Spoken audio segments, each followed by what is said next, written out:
네, 오늘 제11회 열린 신학 플러스 학술 세미나를 시작하겠습니다. 이 모임이 2023년에 아마 시작된 것으로 생각하고, 벌써 11회가 됐습니다. 어느덧 벌써 한 3년 넘어가고 있습니다. 특별히 오늘은 우리 2026년 첫 번 학술 세미나로서 장광식 교수님께서 귀한 논문을 발표해 주시겠습니다. 장항식 교수님은 우리가 잘 아는 것처럼 우리 감리교신학대학교 명예교수님이시고 또 한국에서는 과정사상의 권위자이십니다. 존 캅의 제자이기도 하십니다. 오늘 중간시대 인간론, 신족과 가계족의 불화를 넘어서 이런 제목으로 논문을 발표해 주시겠습니다. 그리고 이어서 구춘서 교수님, 한일장신대 전 총장님이시고 지금 명예교수님이신 구춘서 교수님께서 논찬을 이어서 해주시겠습니다. 그러면 우리 정항식 교수님을 모시겠습니다. 안녕하십니까. 정학식입니다. 그동안 저희 연예신학 플러스에서 해온 것이 여러 가지가 많았습니다만 대개는 최첨단의 이슈를 많이 다뤘고 또 저희가 정치적인 이슈도 다뤘고 그랬는데 최근에는 아무래도 AI의 부상 때문에 AI 문제를 가지고 이야기를 많이 하셨고 또 지난번에는 또 그거 가지고 인간론에 대해서 윤철호 교수님도 하시고 뭐 이렇게 되다 보니까 저도 그거에 이제 관심이 있어서 연속적인 논문을 하나 써볼까라는 생각을 하게 되었습니다. 그러다가 뭐 또 최근에 다른 곳에서 이렇게 발표도 하고 그러다 보니까 또 이 한국 교회의 어떤 탈종교 현상이라든지 이런 것하고 맞물리는 것을 생각하면서 그런 그 세 가지 관점, 그러니까 탈중교 시대에 접어들었다, 우리가 새로운 AI 시대에 또 접어들었다. 그래서 종교와 AI 시대의 중간지대에 있는 인간 어떤 식으로 지금 규명을 해야 될까? 그리고 그렇게 해서 우리가 탈중교에서 어떻게 벗어날 길이 있을까? 신학이 다시 말할 건덕지가 있을까? 이런 거에 대해서 생각하면서 글을 쓰게 되고, 아무래도 제가, 그러다 보니까 제가 자신 있는 분야를 가지고 하는 게 좋겠다라고 생각하다가 보니까 글이 그런 방향으로 흘러가는 것을 여러분들께서 느끼실 수 있을 것이고, 그래서 오늘, 기탄 없이 그 문제를 가지고 과연 이 중간시대 인간론을 우리가 어떻게 펼칠지, 저는 부제로 신족과 기계족의 불화를 넘어서라는 타이틀로 잡았습니다. 시간이 저에게 주어진 시간이 대개 50분에서 1시간이기 때문에 그거에 맞추도록 지금 벌써 10분이 지나가고 있기 때문에 11시 안에 맞추도록 아니죠. 12시까지 이렇게 하는 것으로 이렇게 하고 토론에 좀 많이 집중했으면 그렇게 생각을 하고 있습니다. 읽겠습니다. 그동안 인간론은 크게 세 가지 관점에서 토론되어 왔다. 신족과 기계족, 그리고 거인족의 입장이 그것이다. 이 세 가지 입장은 그저 단순히 도식적으로 나눈 부분이 아니다. 이들은 인간이 문명 발전의 문제를 놓고 자신을 어떻게 이해할 것인가 치열하게 논쟁하는 가운데 형성된 결과물들이다. 고대와 중세를 지나 오늘의 현대에까지 신족의 입장은 끈질기게 인간론 토론의 안방을 차지해 왔다. 그 입장에 따르면 인간은 자연 혹은 동물의 본성을 지니지만 동시에 신의 형상을 지닌 존재이기 때문에 자연 또는 혹은 동물적 본성이 노출하는 부정적인 면을 극복할 수 있다. 이때 인간의 존엄성은 단순히 기능적인 우월성 혹은 생존 전략의 성공, 거기에 있지 않고 인간은 오히려 더 높은 기준에서 자신을 조명하고 무엇이 옳고 무엇이 더 좋은가를 물으며 자기 삶을 가치와 의미의 질서 속에 조화시키려는 존재라는 점에서 존엄성을 갖는다. 기계적인 입장은 근대에 들어와서 꽃피운 입장이지만 그 역시 현대에 이르기까지 지속적으로 강력한 영향력을 행사하고 있다. 이 입장에 따르면 인간과 동물은 모두 동일한 기능주의적 구조를 지닌 존재인데 따라서 그들의 행동은 기계가 작동하는 원리와 유사한 법칙에 따라 이해될 수 있다. 여기서 인간의 몸은 하나의 기계 장치처럼 분석, 분해될 수 있고 그의 정신 역시 정보 처리의 구조로 이해될 수 있다. 시간을 절약하기 위해서 밑줄 친 부분만 있도록 그렇게 하겠습니다. 거인족의 입장은 근대에 시작되어서 현대에 만개한 입장이다. 니체의 초인 개념은 그런 입장의 대표적인 상징이며 다윈, 프로이트, 도킨스 같은 인물 역시 인간을 더 이상 초월적인 질서와 직접 연결된 존재로 보지 않고 자연적이고 생물학적인 과정 안에서 설명하려 한다는 점에서는 같다. 이 논문은 이 세 가지 입장 가운데서 특히 신족과 기계적의 입장을 비교하면서 그 둘이 어떻게 갈등과 불화를 넘어서 함께 팔종교 시대의 극복에 앞장설 수 있을지 탐구한다. 따라서 먼저 오늘의 인간론이 무슨 이유로 또다시 인구에 회자되는지 살펴보고 그 후 신족과 기계족 그리고 거인족이 주장하는 인간론 각각의 특징을 검토한다. 다음으로 우리는 근대 기계족의 인간론이 지닌 성격과 그것의 무신론적인 경향 그리고 동시에 어떻게 기계족의 인간론이 여전히 신의 존재를 인정하는 신족의 인간론과 연결되는지 그 계기에 대해 살펴본다. 그 후 우리는 현대에 섭게 등장한 또 다른 형태의 기계적의 인간 이해들을 탐구하는데 먼저는 오늘날 가장 인기가 많은 생성 철학의 거두 질 둘레지의 기계로서의 인간에 대한 분석을 다룬다. 여기서 둘레지가 우리의 신학도에 흥미를 끄는 이유는 그가 단지 기계적의 인간 이해를 거론하는 것을 넘어서 그것을 거인족의 이해와 혼합시키는 방향으로 세속 지성인에게 호소하면서 팔종교 시대를 앞당기고 있기 때문입니다. 마지막으로 우리는 새로운 문명 시대에 적응하기 위해서 어떻게 또다시 신족의 인간 이해가 우리에게 요청되어야 하는지의 문제를 다룬다. 논자는 이를 특히 지향성, intentionality의 번역입니다. 혹은 aim이라고도 볼 수 있겠습니다. 지향성의 이론을 중심으로 논의하게 될 것이다. 왜냐하면 이 이론이야말로 오늘날과 같이 기계족과 거인족의 목소리가 점점 힘을 얻어가는 탈종교 시대에도 여전히 신족의 목소리가 강조되도록 만드는 최선의 방법론이라고 믿기 때문이다. 그 후 최종 절에서 우리는 기계론적 인간론의 약점을 극복하기 위해 오늘의 인간은 어떤 대안적 인간론을 마련해야 될지 모색하게 될 것이다. 오늘의 인간론이 또다시 문제가 되는 이유는 무엇인가? 인간론은 인류사에서 언제나 중요한 토론 주제였다. 그러나 오늘만큼 인간론이 날카로운 긴장과 불안을 동반하여 다시 부상한 적은 드물다. 과거에도 인간이 자연과 어떻게 다른가? 인간은 동물과 어떤 차이를 지니는가? 인간의 이성과 정신은 무엇을 의미하는가? 라는 물음은 끊임없이 개최하게 되었다. 그럼에도 인간은 언제나 자연과 동물과 구별되면서 자신의 존엄성을 보장받을 수 있는 비교적 확고한 개념적인 토대를 가지고 있었다. 이성적 능력을 가지고 있고 자유의지를 가지고 있고 도덕적 책임성을 가지고 있고 신의 형상을 가지고 있고 따라서 그의 영혼은 존귀함. 이런 개념들이 바로 인간이 동물이나 자연과 구별된다고 하는 토대였다. 신학과 형이상은 서로 다른 방식으로 이러한 개념에 기반한 인간 이해를 떠받쳤다. 그러나 오늘의 상황은 다르다. 오늘의 세속 지성인은 인간을 더 이상 예외적인 존재로 보지 않는다. 인간은 진화의 산물이며, 뇌의 작동의 결과이고, 환경과 제도, 욕망과 권력, 정보와 기술의 배치 속에서 형성되는 존재로 이해된다. AI는 여기에 결정적인 충격을 더한다.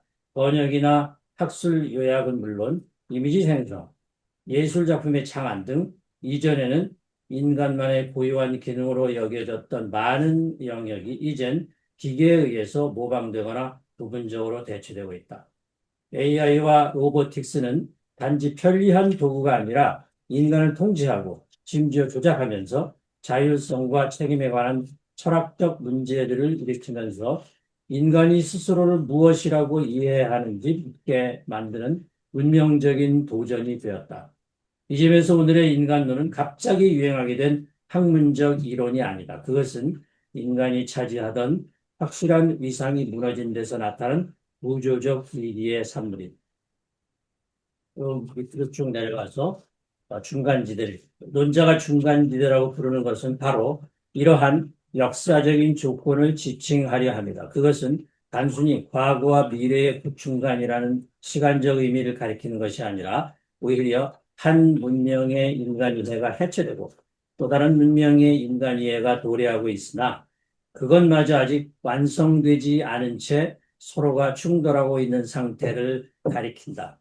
종교적으로 이 현상을 표현하면 인간은 아직 완전히 탈종교적인 존재도 아니고 그렇다고 해서 완전히 기계적의 자기 이해를 수용한 존재도 아니다. 그는 두 개의 상이한 언어 사이에서 갈라져 있는 채 헤매고 있다. 이제 인간론이 전통적인 본질론을 따라서 해석될 것이 아니라 새로운 문명론에 기반해서 다시 해석되어야 하는 이유가 여기에 있다. 신족, 거인족, 그리고 기계족은 어떻게 인간을 이해하는가. 이거 앞에서 다뤘기 때문에 좀 건너뛰면서 하겠다. 신족의 인간론은 인간이 자연 또는 동물의 본성을 지니지만 동시에 그것을 넘어설 수 있는 능력을 지닌 존재라고 이해한다. 이때 인간의 초월성은 단지 초자연적인 세계를 믿는 것에서 확보된다는 뜻만 갖는 것이 아니다. 그것은 인간이 자기 자신을 더 높은 기준에 비추어서 스스로를 형성해 간다는 뜻이기도 하다. 즉, 인간은 선, 정의, 진리, 아름다움, 이런 궁극적인 목적을 향해서 자신을 열고 그 목적이 제공하는 기준에 따라 자기 삶의 가치를 매긴다. 이 점에서 쭉 밑으로 내려서 거인족으로 건너뛰겠습니다. 신족, 거인족, 또 기계족 아까 많이 얘기했기 때문에 건너뛰면서 하겠습니다. 이 점에서 거인족의 인간론은 단지 근대 철학적 전통에 머물지 않고 오늘의 기술 문명과 직접 결탁하면서 새로운 형태의 세속 종교처럼 변모하고 있다. 그 입장은 신을 배제하되 기술을 통한 자기 초월이라고 하는 새로운 구원의 서사를 제공한다는 점에서 신학적으로 주목해야 하는 현상이다. 제가 건네드렸습니다만은 이 기계적의 인간 이해가 이제 앞으로 지배하게 될 것이고 이미 지금 우리 아이들이나 젊은이들이 AI가 그 정보 처리해 주는 것으로 교육을 받고 세뇌되어지면서 기계적이 되어가고 있죠. 근데 문제는 그것만이 아니라 그런 거를 통해서 거인족의 인간론을 스스로 받아들인다는 거죠. 왜냐하면 마치 거인족이 AI나 그 밖에 AI의 혜택을 입은 기술 문명이 제공하는 모든 과학적인 결과물에 따라서 신의 능력이나 종교가 그동안 제공해왔던 능력에 기댈 필요가 없고 스스로 모든 것을 AI와 더불어서 혹은 기술 문명과 더불어서 문제를 해결해 나가고 온갖 불안에서 해방되어지고 하는 이런 것 때문에 스스로가 이제 자기가 초월해서 자기의 문제를 해결하면 된다고 하는 거인론, 거인족의 인간 이해와 만난다라고 하는 것이고 그렇기 때문에 신학적으로 굉장한 도전거리가 된다는 이런 이야기가 되겠습니다.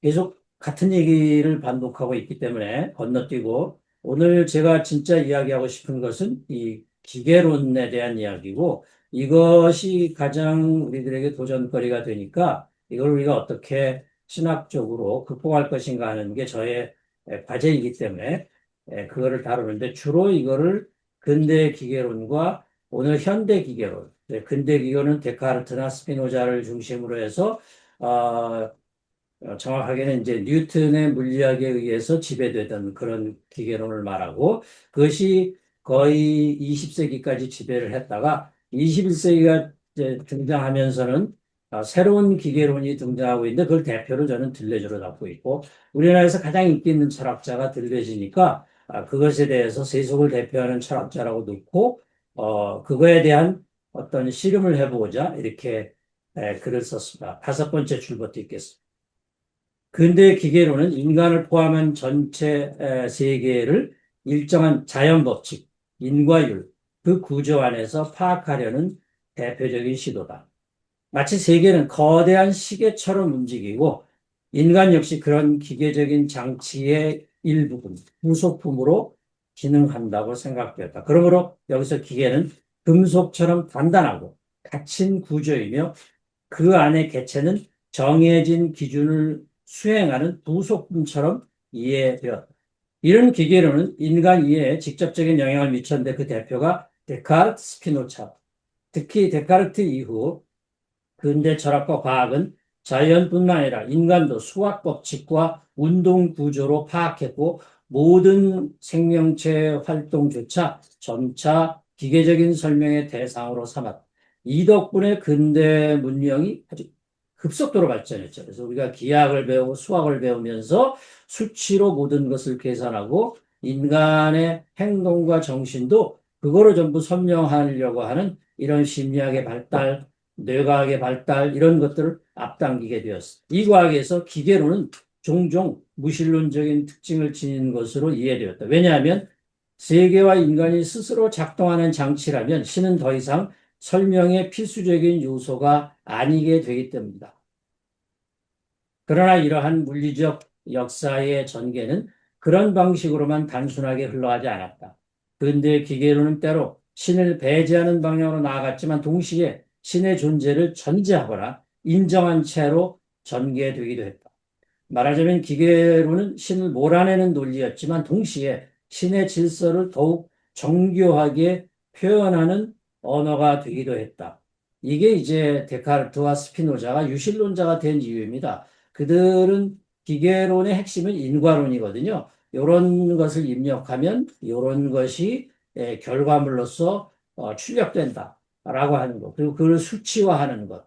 이런 것들이 기계론이고 이거를 따라서 근대과학에 의한 기술 혁명이 이루어져서 굉장히 많이 발달하게 되었는데 그렇게 되다가 보니까 신이 쫓겨나는 듯한 인상을 받았지만 그러나 그들은 우리들의 어떤 문명이나 이런 몸에 대한 것은 기계론으로 쭉 설명을 하더라도 정신이나 그 위의 것을 설명하는 데에는 기계론이 한계에 부딪힌다는 것을 알았습니다. 그래서 이원론을 따라서 그들은 다시 신을 요청하게 되는 그런 결과를 보여주게 됩니다.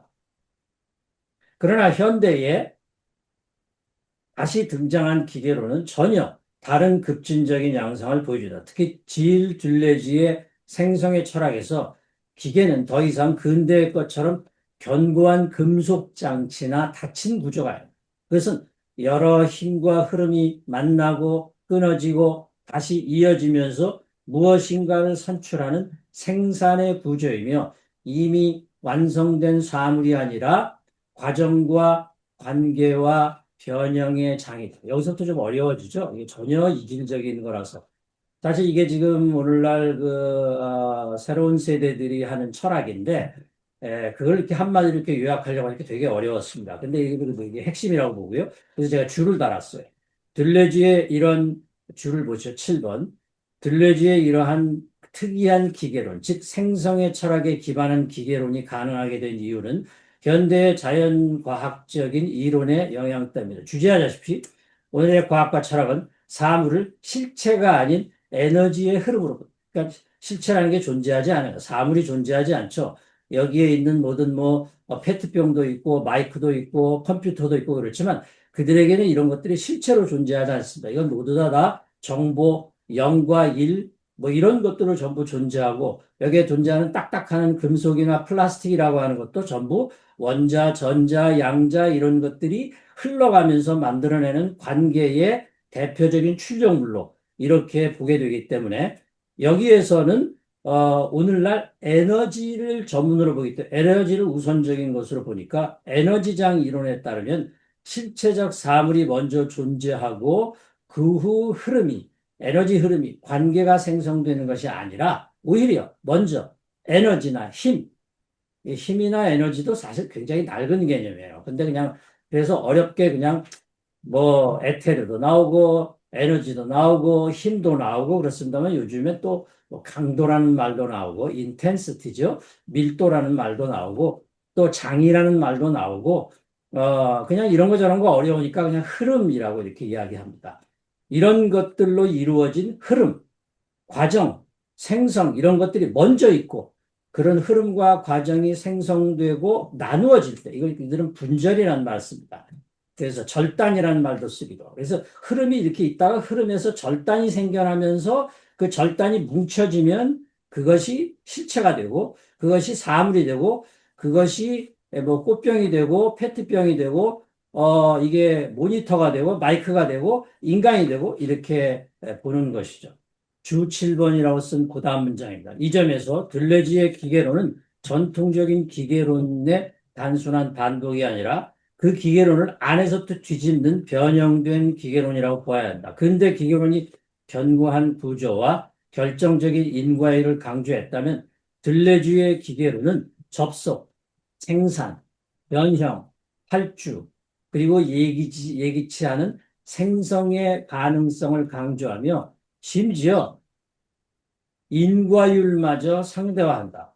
요게 이제 핵심이에요. 이게 인과율이 깨졌다는 거죠. 이건 이제 휴음부터 깨졌지만, 오늘날 들레즈나 이런 새로운 사람들이 강조하는 게 인과율을 상대화시키는 겁니다. 인과율을 부정하지는 않아요. 근데 인과율이라고 해 언제든지 뒤집힐 수 있다.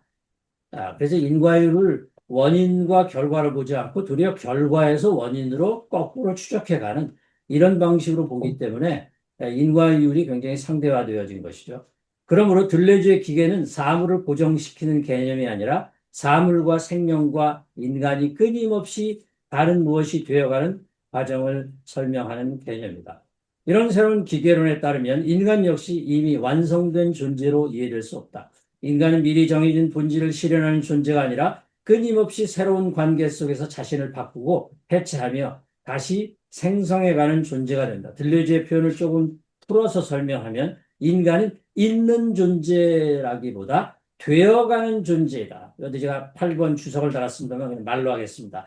되어가기라고 하는 건 비커밍의 번역이에요. 근데 요즘 한국의 이 학자들은 생성이라는 말 안 써요. 옛날에는 존재, being, becoming, 생성 그랬잖아요. 지금 그 말을 안 씁니다. 일부러 안 쓰고 되기라고 번역을 해요. 그러니까 다분히 의도적이죠. 그러니까 우리 인간이 생성한다라고 하는 말도 되지만 우리는 이미 태어나서 기존으로 어떤 본성을 가지고 태어나는 게 아니라 본성이든지 실체든지 이거는 그냥 되어가는 가운데 있고 되어가는 존재이고 과정적이고 생성적인 존재다. 이런 것을 강조하려고 하는 것입니다. 이 점에서 들레주의 인간론은 거인족의 인간 이해와 깊이 만난다. 인간은 더 이상 신에 기대어서 자기 독립성을 보존하는 존재가 아니라 스스로를 해체하며 다시 창안하는 생성적인 존재로 형상화되기 때문이다. 그러나 이 해체는 단순한 파괴가 아니다. 그것은 인간을 무의미한 파편으로 부수기 위한 것이 아니라 기존의 틀에 갇힌 인간을 다른 가능성으로 열어놓기 위한 해체이다. 따라서 들레지의 기계로는 인간을 낮추는 철학이면서도 동시에 인간 안에 남아있는 창조적인 여백을 다시 보게 만드는 철학이다. 바로 이런 이유로 그의 사유는 탈종교 시대를 앞당기는 세속적인 감수성과 강하게 공명하는 철학이 된다. 오늘날 국내 철학계에서 들레즈가 대표적인 화두가 된 것도 이런 맥락과 무관하지 않다. 많은 들레즈 연구자는 그의 존재론이 인간이라는 좁은 틀을 넘어서서 각 사물과 각종 생명체는 물론 사회와 기술을 포함한 우주 전체의 흐름, 그것이 맥동하는 것을 포착하려는 시도라고 봅니다. 모든 존재는 고정된 상태가 아니라 끊임없이 차이를 산출하며 생성하는 과정에 놓여 있다. 따라서 인간 역시 미리 정해진 본질을 향해서 나아가는 존재가 아니라 매 순간의 마주침 속에서 다른 무엇인가로 계속 변모해가는 존재로 이해된다. 이런 해석은 우리로 하여금 기계론을 단순한 물리적인 환원주의로만 이해하지 못하게 한다. 들레즈가 깨려고 하는 게 물리주의예요. 유물론입니다. 이게 꼭 유물론하고 만날 것 같죠. 옛날 기계론에 의해서 유물론이 20세기를 지배했어요. 막스, 헤겔을 뒤집은 게 막스니까요. 그리고 도킨스 이런 사람 전부 유물론이죠. 지금은 유물론을 넌센스로 봅니다. 유물론이라는 게 존재하지 않아요. 물리적으로 환원되지 않는 것이 힘이고 에너지니까. 그래서 힘과 에너지는 물리적이기도 하고 개념적 혹은 정신적이기도 하고 그렇습니다. 그래서 요즘에 유심론이라는 게 나오고 유신론이 아니라 유심, 마음 심자를 쓰죠. 그런 식으로 그래서 아, 어쨌든 이 물리적인 환원주의로 해체된 것을 강조했던 기계론하고는 전혀 다르다. 그래서 오늘날의 기계론을 그런 방식으로 이해하면 전혀 이해가 되지 않습니다. 그러니까 우리가 생각하는 이런 기계하고 다른 거죠. 이런 해석은 우리로 하여금 기계론을 단순한 물리적인 환원주의라면 이해하지 못하게 만드는데 왜냐하면 여기서 인간은 기계처럼 설명되지만 동시에 우주적인 생성의 흐름 속에서 새로운 관계와 구조를 만들어내는 특수 존재로 나타나기 때문입니다. 들려주기가 굉장히 어렵습니다. 근데 그래도 이 사람 거를 하면서 대표적인 몇 가지 개념 제가 소개를 안 할 수가 없어서 요 중에 한 서너 개만 제가 소개를 합니다. 들레즈의 철학 용어들은 난해하지만 이런 핵심을 전제로 이해하면 조금 더 쉬워진다. 예를 들어 그가 말하는 유목주의, 노마디즘이라고 하죠. 노마드. 문자 그대로 방랑 생활을 가리키지 않는다. 그것은 기성에 익숙한 제도와 사고방식, 이미 주어진 삶의 경로, 이런 데만 머물지 않고 다른 생각과 다른 삶의 배치를 실험하려는, 다른 삶과 다른 생각으로 자기의 행동이나 언어를 배치해 보려고 할, 배치라는 말을 써요. 아장스망이라고 하는데 불어로. 영어로는 assembly지. 이런 식으로 번역합니다. 이런 것들을 실험하려는 태도를 뜻한다. 또한 그가 욕망을 결핍이 아니라 생산으로 본다는 말도 중요하다. 이 프로이트의 영향을 받아서 욕망을 중요하게 생각하지만 뭐가 우리가 결핍되어져서 욕망한다고 생각하지 않아요. 뭘 생산하기 위해서. 이는 단지 부족한 것을 채우기 위해 움직이는 존재가 아니라 새로운 관계와 사건을 만들어내는 힘의 존재라는 뜻이다. 마찬가지로 기관 없는 신체, body without organ이라는 말을 쓰는데, 기관 없는 신체라고 하는 것은 몸의 기관이 제거된 상태가 아니라 이미 기능화되고 코드화된 방식으로 움직이는 몸에서 잠시 벗어나 다른 가능성에 자신을 여는 상태를 가리킨다. 좀 어려우니까 이거 제가 줄을 달았습니다. 10번. 기관 없는 신체라고 하는 것은 마치 갈갈과 같은 알처럼, 그래서 항상 이게 알을 강조해요. 알에는 기관이 없잖아요. 그냥 알이죠.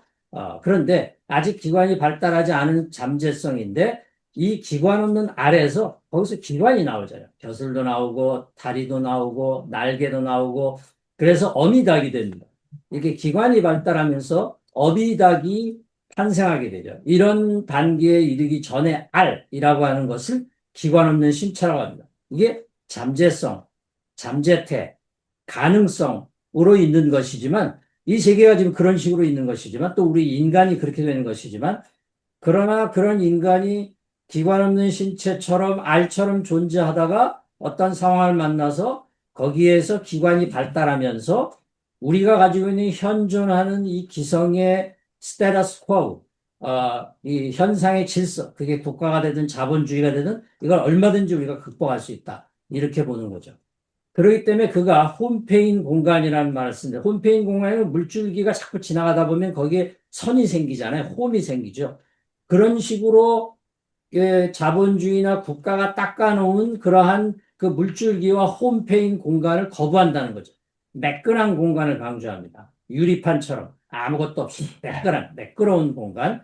이런 것들을 구별하면서 이미 길이 파여 있어서 사람들이 그 길을 따라서 움직이도록 질서가 짜여 있는 공간을 거부하고 새로운 길을 낼 수 있는 열린 공간의 차이를 뜻한다고 이해하면 된다. 그러므로 들레즈에게 자유라고 하는 것은 결정론을 추상적으로 부정하는 자유가 아니라 이미 파여 있는 홈 속의 흐름에 균열을 내고 새로운 생성의 물길을 터놓는 자유라고 볼 수 있다. 이렇게 들레즈는 일종의 거인족의 인간론과 만나는 기계적의 인간론을 강조합니다.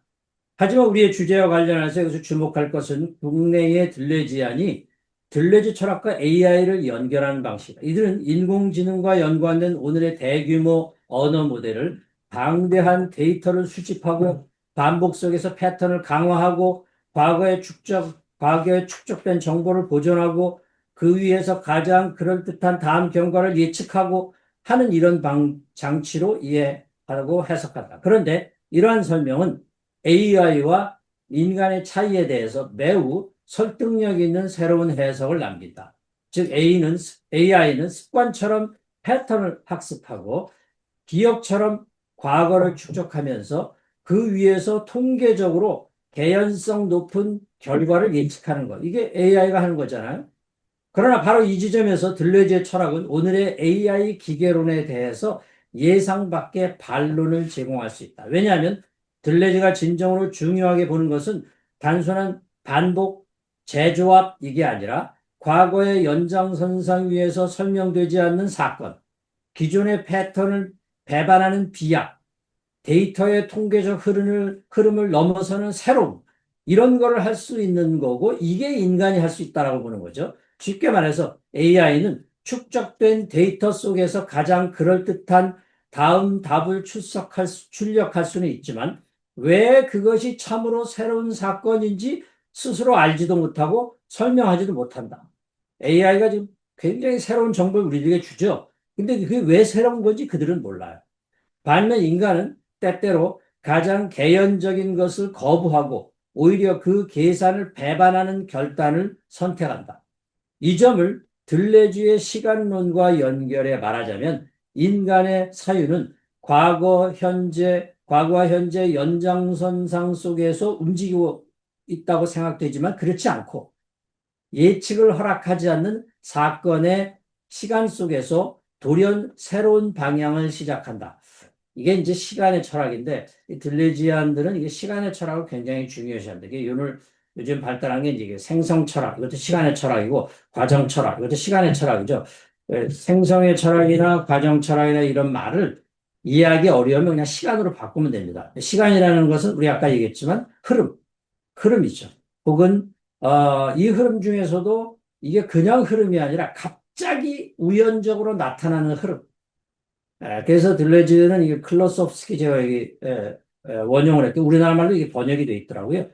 그래서 니체가 이야기하는 영원 회귀라고 하는 거를 그렇게 해석하는데 영원 회귀를 우리는 그냥 뭐 이렇게 동양에서 이해하는 것처럼 어떤 영원한 자가 있고 이게 이렇게 회귀한다 이렇게 생각하는데 전혀 그게 아닙니다. 그게 아니라 영원이라고 하는 어떤 추상이 있는데 영원이라고 하는 건 이 영원이라는 게 이 세상이 흘러가면서 자연적으로 우연적으로 주사위 던지기처럼 발생한다는 거예요. 이 우주의 사건은 전혀 예측할 수 없이 이랬다 저랬다 하면서 우연이라고 하는 것이 계속해서 우리들에게 반복되어서 회귀한다라고 하는 그 주사위 놀이처럼 생각하는 그런 시간의 이해입니다. 그래서 시간이라고 하는 게 딱딱딱딱 이렇게 딱딱 이렇게 과거, 현재, 미래 이런 식으로 되어 있는 게 아니라 언제 무엇이 어떻게 새롭게 돌발적으로 발생할지 모르는 그래서 그걸 텅 빈 순수한 시간이라고 하는데 empty and pure form을 가지고 있는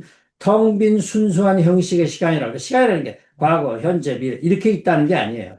과거, 현재, 미래는 우리가 인위적으로 구분하는 것이고 그게 언제 어느 때 무엇이 새롭게 생성될지 모르는 그런 전혀 아무것도 없는 텅 빈, 전혀 순수한 그런 시간이 계속해서 우리들이 살아가는 매 순간 도래한다.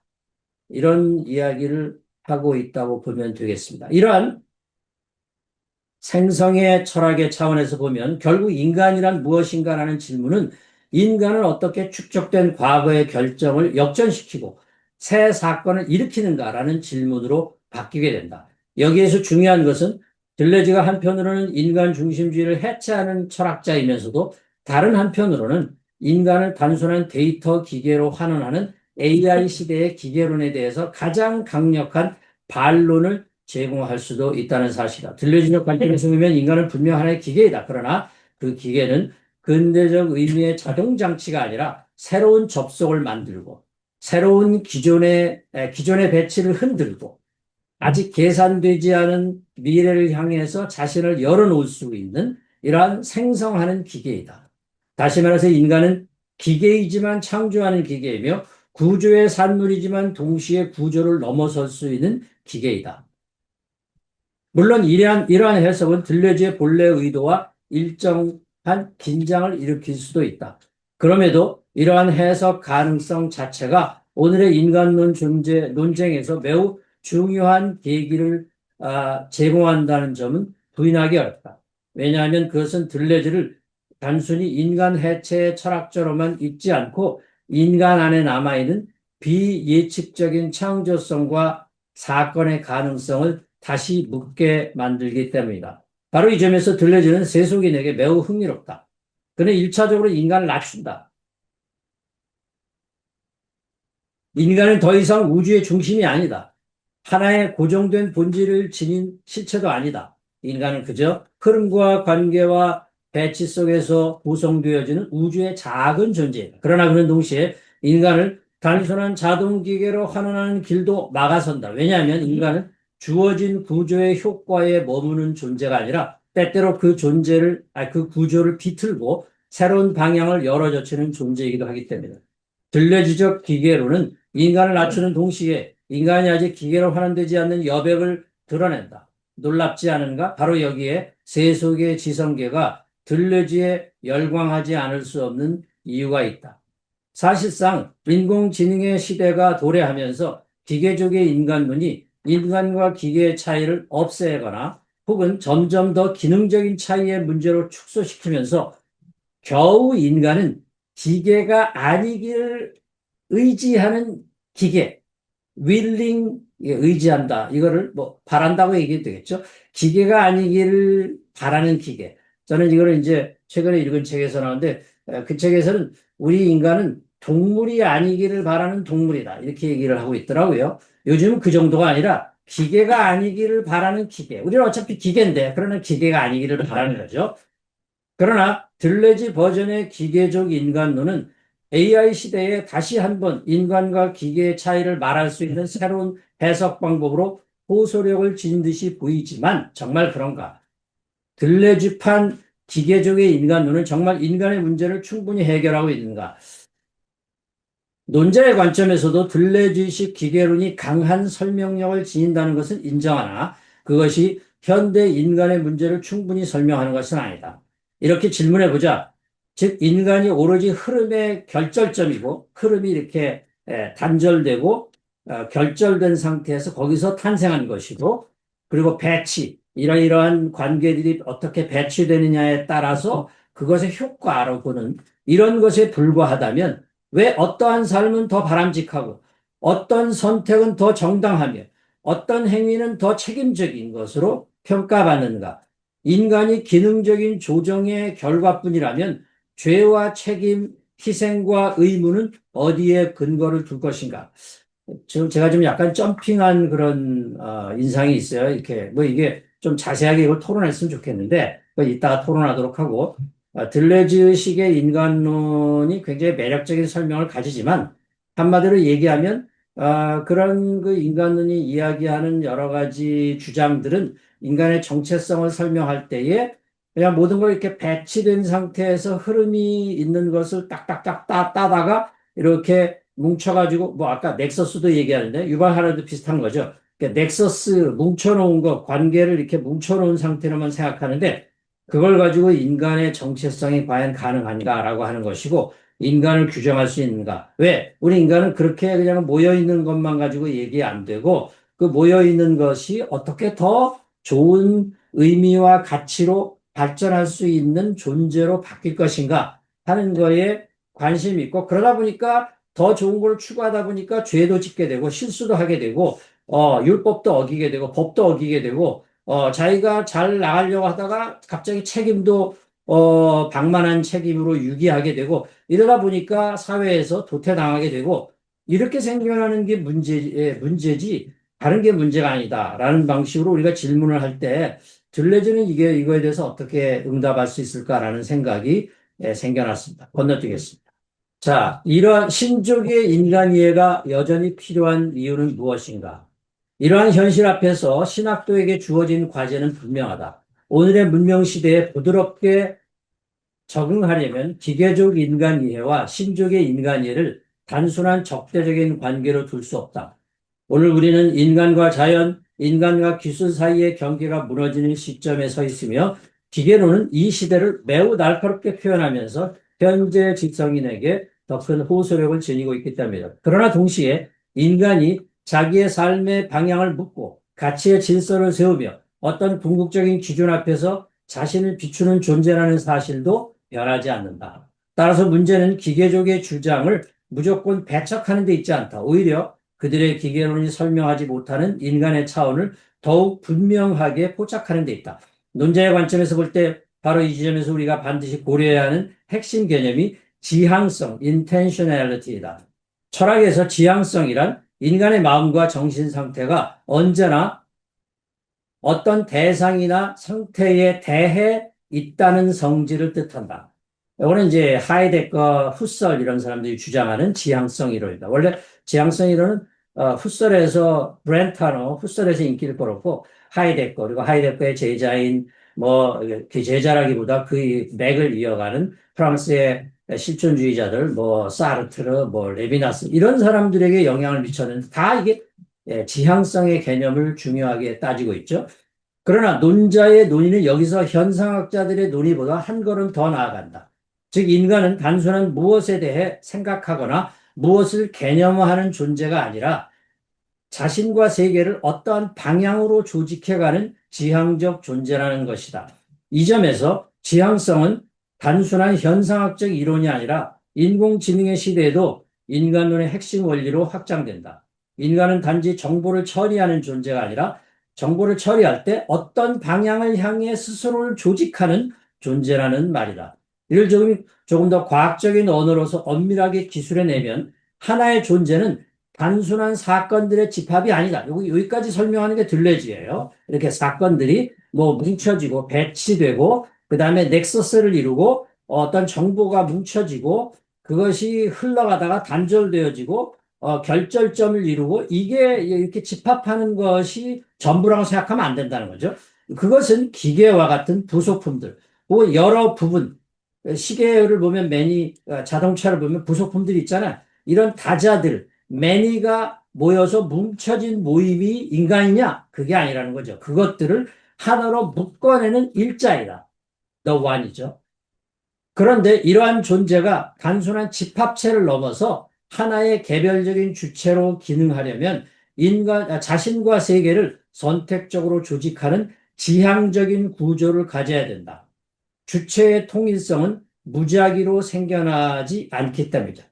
우리가 그냥 여기 지금 널브러져 있는데 여기에 지금 페트병도 있고 주스병도 있고 이런 거 있는데 이렇게 무작위로 이렇게 널브러져 있는 거에서는 아무것도 탄생하지가 않아요. 이걸 가지고서 우리가 질서를 따라서 배치해서 이건 병이다라고 병으로 이렇게 구조하고 카테고리를 나누고 이건 물이다 이렇게 얘기하고 그냥 탄소만 있는 게 아니고 그냥 산소만 있는 게 아니고 산소와 탄소를 합치고 그다음에 물 분자와 이런 걸 이렇게 합쳐가지고 그래서 CO2가 되고 그다음에 물도 그냥 O가 산소만 있는 게 아니라 그것이 두 개로 합쳐지고 이런 식으로 합쳐지면서 하나로 만들 때 인간은 특히 그런 것을 어떠한 선택을 따라서 방향을 따라서 기준을 따라서 목표를 따라서 지향하면서 그렇게 하나가 되어간다. 이 이야기를 하고 싶은 겁니다.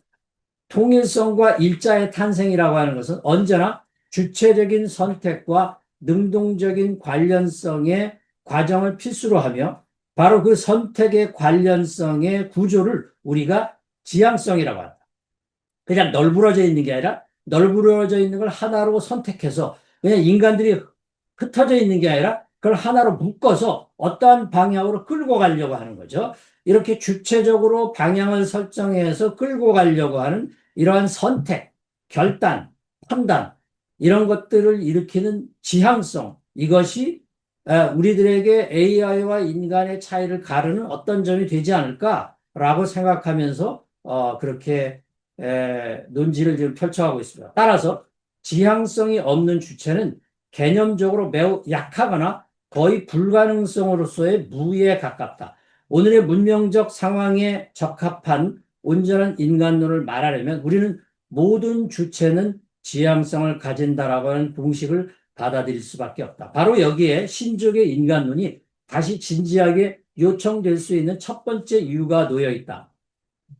여기서 신종의 인간론이 어떤 방향으로 개입되는지에 대한 논증은 밑에서 조금 더 상세하게 다루고 여기서 우선 이를 인간과 AI의 차이점에 대해서 논하는 것으로 보자.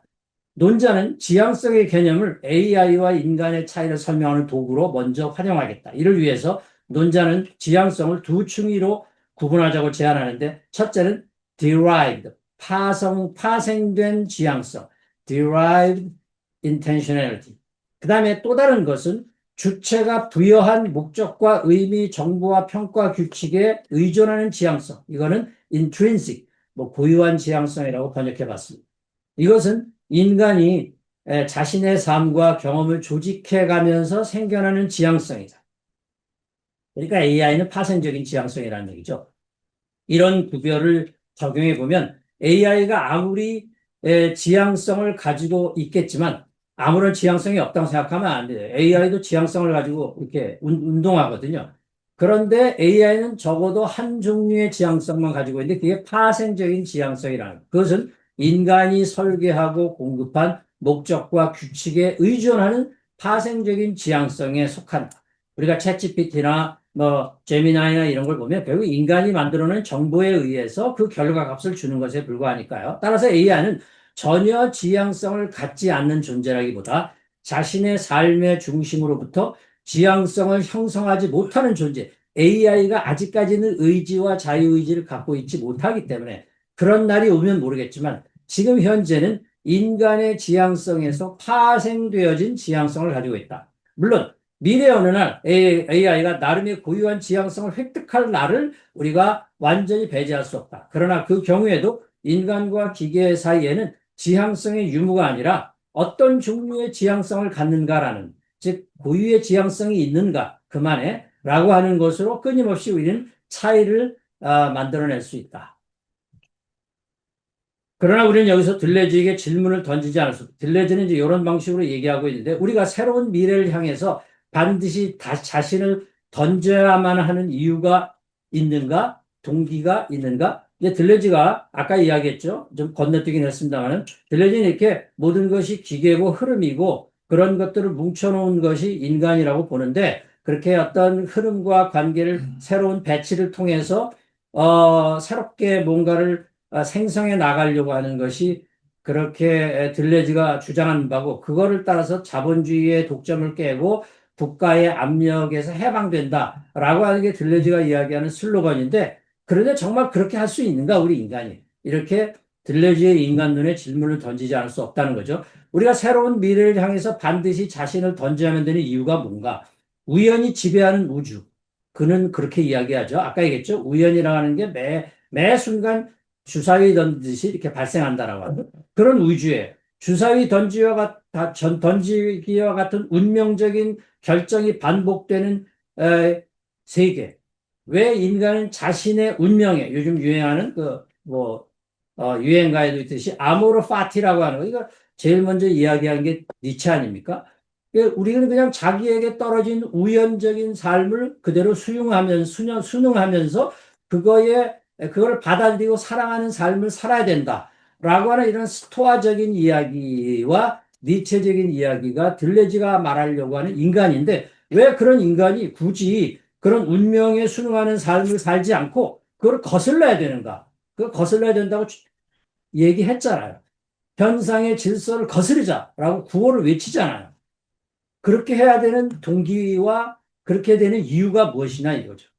특히 그가 스토아를 따라서 외친 유명한 말, 운명에는 수능의 대상인가? 아니면 극복의 대상인가? 이런 질문이 제기되는 이유는 들레주도 얼마든지 지향성을 말하는 인간론을 펼치지만 그 인간론이 반드시 위와 같은 질문에 명확한 답변을 줄 수 없을 것으로 보이기 때문이다. 특히 자신의 이익과 직접 상관함이 없이 멀리 떨어져 있는 궁극적인 선, 국가가 이러이러한 제도를 만들었을 때 그런 거에 대해서 그것을 반드시 지키고 따라야만 되는 이유가 오늘의 들레지안들에게 있는가라는 질문을 하고 싶은 거죠. 한마디로 궁극적인 목적을 향해 부르는 그 어떤 초월자도 없고 유인도 없고 그런 철학을 신봉할 때 인간은 어떤 동기로 그런 목적을 지향할 선택에 나설 수 있을까? 이제 우리 신족의 인간론이 오늘과 같은, 이게 신학자라서 우리라고 그랬습니다. 미안합니다. 이게 공정하게 얘기를 해야 되는데, 신족의 인간론이 오늘과 같은 기계적의 인간의 시대에도 여전히 필요한지를 말할 준비가 되었다. 인간은 단지 정보 처리 체계가 아니다.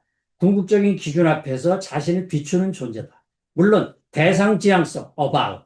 그다음에 그것에서 좀이라도 나은 거를 지향하려고 하는 가치 지향성이라고 하는 것에서 그런 차원에서만 본다면 들레즈를 포함한 세속 철학자들도 어느 정도 설명을 제공할 수 있죠.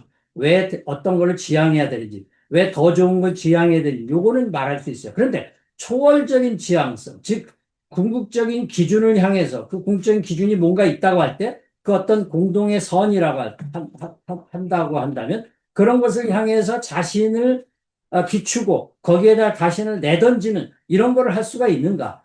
그 기준 자체가 인간 내부에서 자기 생성된다고 믿는 이들에게 그들이 그런 초월적인 지향성을 가질 수 있겠는가? 그것은 인간 밖에서 주어지는 이상적인 목적을 전제할 때만 온전히 비로소 작동하며 바로 이 지점에서 신족의 인간론이 불가피하게 요청된다. 종교란 다른 것이 아니다. 인간이 축적된 정보를 반복하는 것을 넘어서서 새로운 의미와 가치를 지향하려고 할 때 상위의 목적을 제공하는 기제다.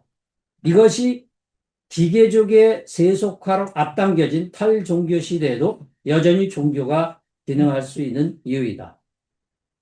이 지점에서 논자는 종교와 관련된 지향성의 논증을 더욱 탄탄히 하기 위해서 이제까지의 논의를 세 층위로 구분해 보고자 한다. 그래서 대상 지향성, 가치 지향성, 초월 지향성이라고 하는 것을 나누자 이렇게 이야기하고 있습니다. 시간이 많이 갔기 때문에 쭉 건너뛰고 5번 하겠습니다.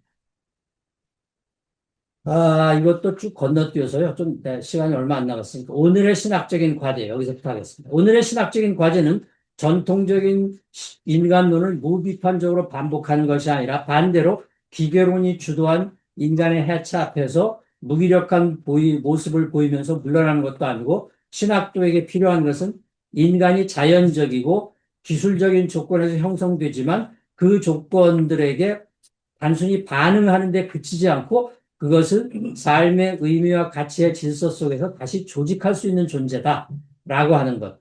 그리고 그것을 향해서 더 나아가는 존재다. 이런 것을 이야기할 필요가 있다라고 하는 것입니다.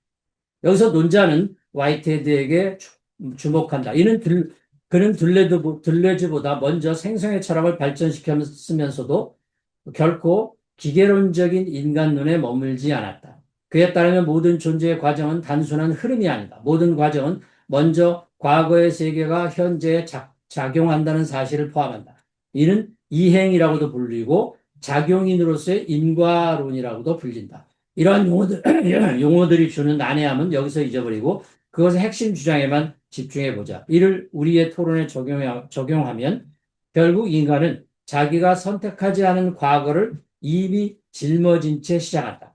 몸의 조건, 기억의 흔적, 사회적인 구조, 타인에게서 받은 상처, 배움, 이런 것을 가지고 있는 나. 이런 나 이전의 나는 이전 세대의 유산을 가지고 있는데 이런 것들이 현재 나 안으로 밀려들어온다. 이런 점에서 인간은 결코 무로부터 자기 자신을 구성하는 절대적인 자율의 주체가 아니라 언제나 과거를 떠맡고 그것을 자기 안에 받아들이고 그 받아들인 세계 위에서 자기 형성을 시작하는 존재다. 그러니까 우리가 이 AI처럼 모든 정보를 가지고 있어요. 우리 인간도 정보라고 하는 것을 유전적으로 이 유전자 속에 있는 정보를 가지고 그거에 의해서 움직이게 돼 있어요. 근데 그렇게 유전자적으로 구성되어져 있는 그 정보들을 우리는 하나로 합친 다음에 그걸 극복할 수 있는 그런 능력을 가지고 있는 게 인간이라는 것을 이야기하고자 하는 게 이런 화이트헤드 철학이 되겠습니다. 이거 합생 이론이라고 하는데 건너뛰겠습니다. 좀 어려우니까. 이러한 통일의 과정, 거기서부터 있겠어요. 이러한 통일의 과정에서 결정적 역할을 하는 것이 바로 주체적인 지향성이다. 지향성 이론이 화이트헤드에도 등장합니다. 이미 여러 차례 논의했지만 인간은 단순히 외부 자극에 반응하는 기계적인 체계가 아니다. 그는 수많은 가능성 가운데 무엇이 더 좋다, 무엇이 더 자기의 삶의 방향으로 무엇을 받아들일 것인가, 이런 거를 선택하고 지향하는 존재다. 바로 이러한 주체적 지향, subjective aim이 인간으로 하여금 자기의 삶을 하나의 의미 있는 질서로 조직하게 만드는 핵심적인 것이 바로 이 개념, 주체적 지향성이에요.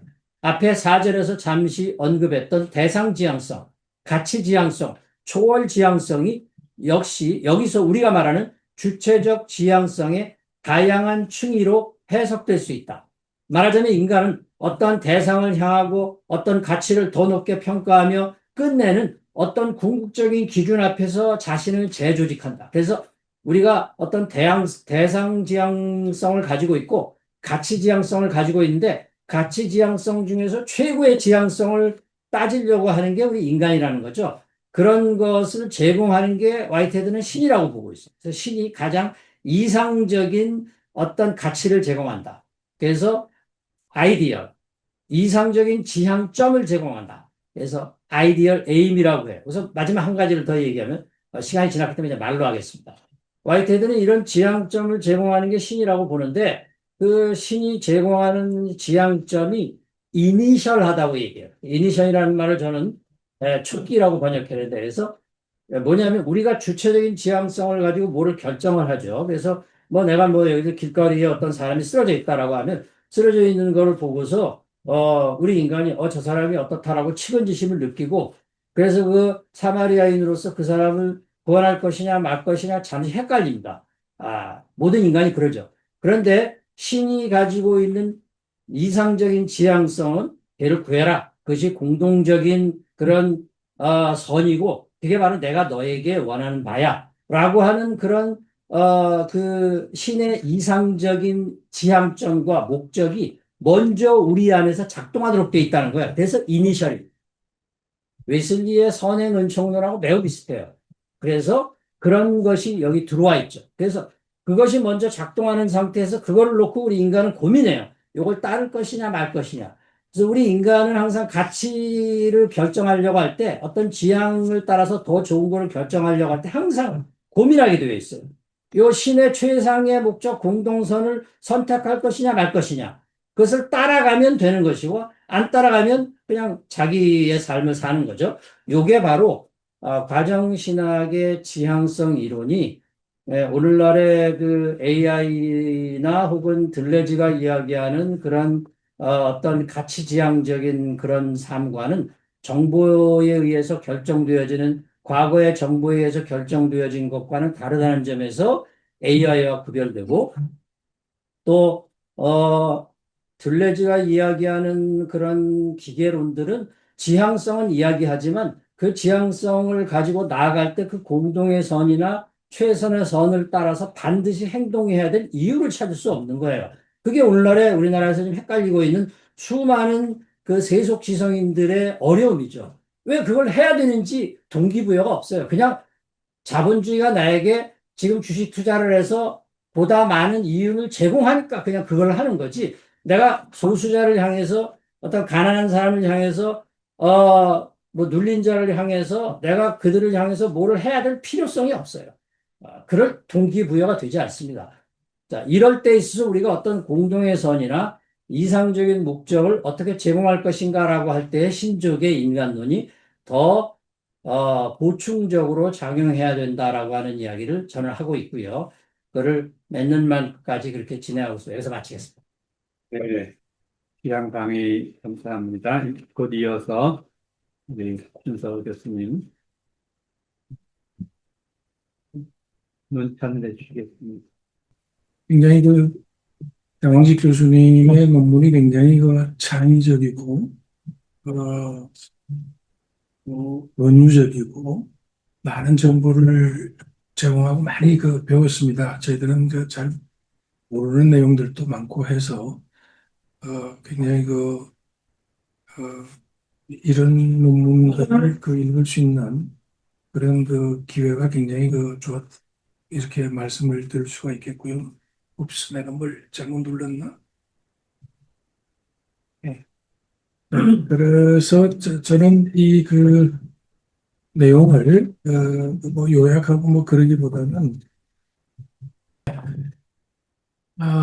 그래서 장 교수님은 역사적 흐름에 따라 신족, 거인족, 기계족의 세 가지 인간론의 특징을 검토하고 그 후 오늘 대세인 기계족의 인간론이 패족이 되어가는 신족 인간론과 연결되는 지점을 살피려고 합니다. 이 과제를 위해서 어, 생성 철학에 근거한 들리주의 기계족의 인간 이해를 분석하고 지향성 분석에 근거해서 AI 시대의 신족의 인간 이해가 요구되는 점을 논하고 기계론적 인간론의 약점을 넘어선 대안적인 인간론을 제시하려고 합니다. 이를 위해서 장 교수님은 이 작업은 화이트헤드의 철학에 근거해서 화이트헤드의 신학이라고 해야 될지 그에 근거해서 이 작업을 하려고 합니다. 어, 그렇게 하여 오늘날 우리 시대에 필요한 인간론을 도출하려고 하는 대단히 그 용감한 시도를 하고 있습니다. 1절에서 가장 중요한 문장은 인간은 여전히 의미와 가치, 책임과 궁극성의 언어를 필요로 한다. 라고 장 교수님께서 말씀하심으로써 장 교수님이 오늘날 이 시대에 우리에게 필요한 이 기계족이 왕성하게 활동하는 이 시대에 우리에 필요한 인간론에 대한 그 근거를 제공한다고 보고 있습니다. 그 2절 신족, 인간족, 그 거인족, 이 내용 나오는 거 쭉쭉쭉쭉 넘어가겠습니다. 기계적 인간론은 인간을 기능적 배치와 정보의 구조라는 관점에서 이해한다는 거. 그 다음에 그 들리즈로 넘어가는데요. 왜 들리즈인가? 들리즈는 생성의 철학을 중심으로 사고를 하고, 이게 몇 페이지입니까? 지금 2페이지 맨 위죠. 그 다음에 그 들리즈에게 있어서 기계는 근대의 고정된 장치가 아니고 생산의 구조고 과정과 관계의 변형의 장이기 때문이다. 이렇게 얘기를 하고 그 다음에 위에서 다섯 번째 줄 들리즈에게 인간은 존재하는 것이라기보다는 되어가는 것이며 다양한 관계 속에서 자신을 새롭게 구성하는 존재로 이행하고 있기 때문에 들리즈의 그 인간 이해와 대화를 하려고 하는 것 같습니다. 그 다음으로 쭉 내려가면 그다음에 이제 그 들리주의 그 굉장히 복잡한 내용들에 대해서는 여러분들이 오늘 발제를 충분히 들으셨다고 생각을 하고 4장에서 이제 그 들리주의 신학을 분석하고 뒤집으려고 하는 아니면 대화를 하려고 하는 그 근거를 마련하려고 하는데 그것을 중간쯤에 지향성이라고 하는 그런 그 개념을 가지고 대화를 하려고 합니다. 장 교수님은 지향성을 두 가지 층위로 강조했는데 발표에서도 굉장히 강조를 했습니다. 파생적 지향성과 그 고유한 지향성을 이야기를 합니다. 인간은 고유한 지향성을 갖는 데 비해서 AI는 파생적 지향성만을 갖습니다. 그리고 이것을 그 세 가지로 다시 좀 더 세분하는데 대상 지향성, 가치 지향성, 그다음에 초월 지향성 여기에서 우리 인간이 갖는 것은 이 초월 지향성이다 이렇게 이야기를 하고 있습니다. 그 다음에 이제 그 화이트헤드의 내용입니다. 이게 몇 페이지냐면 3페이지죠. 그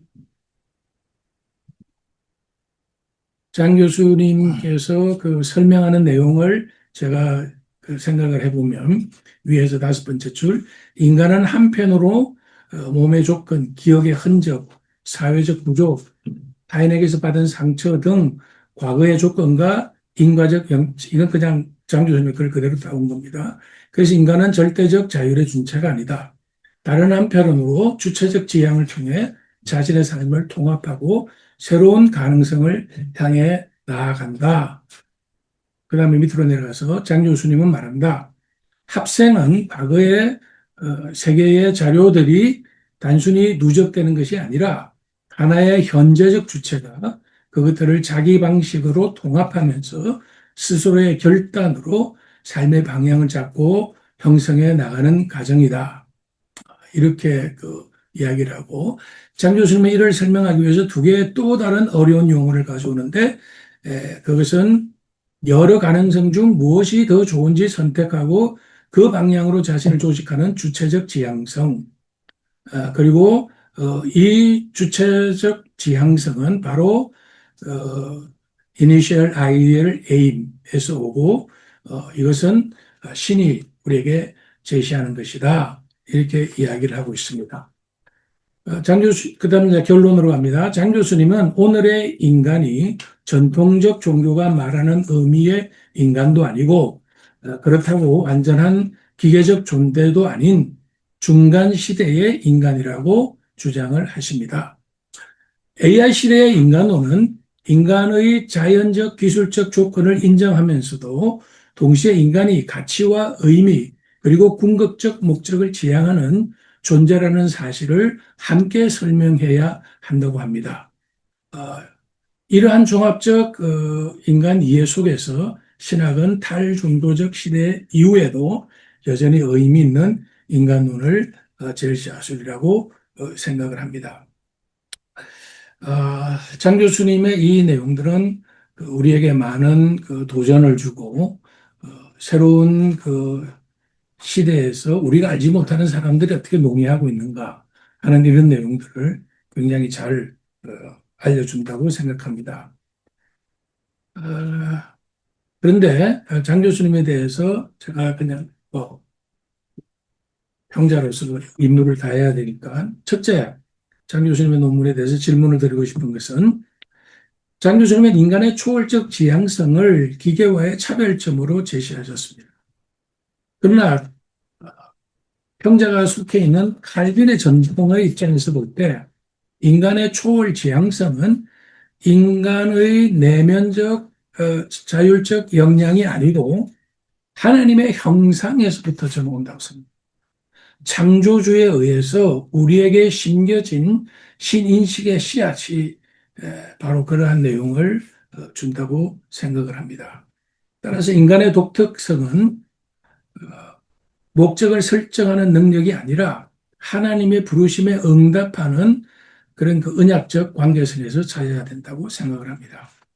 둘째, 오늘의 인간론이 혼란한 것은 인식농전 위계나 기계론의 도전이 아니라 인간의 죄로 인한 타락 때문이다. 그렇게 정의하고 싶습니다. 인간론의 기초를 보편적 철학적 논주, 지향성이나 생성이 아니라 그리스도론적 실제에 두어야 한다는 바르트의 입장을 저는 지지합니다. 바르트가 외쳤던 나인, 그리고 이 바르트를 미국에 자신의 방식으로 소개한 제임스 코는 백인들이 정한 기준에 따라 사고하지 말라고 강조합니다. 마르크스에 대해서 서두에 언급을 했는데 철학은 세상을 대해서 해석하는 것이 아니라 변화시켜야 한다라고 하는 프락시스의 신학이 여전히 오늘 우리 시대에 필요하다고 생각을 합니다. 그리고 마지막 프린스턴 신학교의 다니엘 미디오리 교수는 화이트헤드의 가정신학을 성경에서 가장 먼 신학이다라고 말했습니다. 화이트헤드의 신은 세계와 상호작용하며 고통을 함께 당하며 인간을 설득하는 신이라고 말합니다. 그러나 칼빈의 전통은 하나님은 절대 주권이고 섭리 가운데 이 온 우리 인류와 세상을 통치하십니다. 하나님의 절대 주권에 대한 신앙은 인간에게 어려움을 견디게 합니다. 흑인 노예들이 백인 주인의 억압 속에서도 신앙을 가졌고 우리 조상들이 일제시대의 그 암흑한 시절을 버티게 한 원동력은 절대 주권의 하나님에 대한 신앙이었습니다. 이스라엘을 회복하심이 이때니까 이 고백은 절대 주권의 하나님을 신앙하지 않으면 할 수 없다고 생각합니다. 감사합니다. 네, 귀한 문찬까지 다 들었습니다. 감사합니다. 벌써 시간이 꽤 많이 갔는데, 좀 자유롭게 우리가 토론하고 서로 의견을 나누는 시간. 자유롭게 누구든지 얘기하시죠. 논천에 대한 밝히셔야 논천에 대해서 예, 뭐, 다시 응답 좀 하시겠습니까? 뭐 짧게 그냥 한마디만 그럼 하면은요, 지금 말씀하신 거를 아무래도 우리가 신학자로서 많이 고려해야 된다고 보고, 이제, 화이트헤드 철학과 과정신학을 좀 구분해야 되지 않을까, 그런 생각을 하고요. 제가 한 거는 물론 과정신학의 아이디어가 들어있긴 하더라도 과정신학이 아니라 화이트헤드 철학을 주로 얘기했고, 화이트헤드 철학만 가지고도 충분히 은총론에 대해서 가능하다고 보고, 그런 것은 뭐 여러분들하고 이제 토론하면 될 것 같아요. 그러니까 왜냐하면 아까 제가 이미 설명했듯이 마치 웨슬리의 선행적인 은총과 비슷한 개념이 있기 때문에 충분히 은총이 가능하다. 라고 하는 것이고, 이거를 가지고 이제 과정신학자들이 과정신학을 썼을 때에는 더 많은 그 기독교 신학의 친화적인 그런 것이기 때문에, 뭐, 미글리오지처럼 뭐 이렇게 성경에서 가장 먼 신학이라고 얘기하면 되게 섭섭해하겠죠. 그래서 이 성경을 가지고, 이 패러다임이 전혀 다른 세계를 살아가고 있는 사람들에게 다리를 놔주려고 하는 건데, 힘 빼지 마라, 이제 아마 이렇게 얘기할 것 같아요. 근데 우선 이제 그러나 구 교수님이 말씀하신 것 가운데 제가 중요하게 생각하는 거는 이 정도로 우리가 지금 굉장히 다른 패러다임 속에 있는 사람들과 어떻게 대화할 것인가 그런 거거든요. 이게 옳고 그름이 아니니까. 그러니까 말씀하신 하나님의 절대 주권, 절대 은총, 뭐 그다음에 그거에 의한 어떤 구속적인 것 그리고 그거로 인해서 그 절대 주권을 자기가 가지고 있는 고통의 불안의 문제를 해결하도록 만드는 희망의 근거, 이런 거를 이야기하는 깔뱅, 뭐, 파르트, 이런 신앙생활을 하고 그런 구조 속에서 신앙생활을 하신 분이 여전히 있다라고 하는 것은 인정하고, 그럼에도 불구하고 그것 가지고 되지 않는 그런 신이 가지고 있는 그 일방적이고, 화이트헤드한들 그런 이제 강제적이라고 하는데, 그런 강제적이고 군주적인 신의 모델이 굉장히 지금 오늘날의 호소력을 지니기가 어렵다라고 생각이 되어졌을 때, 그럴 때에 그런 그 새로운 구조 속에서 세계관과 인간관 속에 살아가는 사람들에게는 어떤 신을 말할 것이냐라고 하는 몸부림에서 나온 게 이제 과정신학이고, 그래서 화이트헤드의 아이디어를 따다가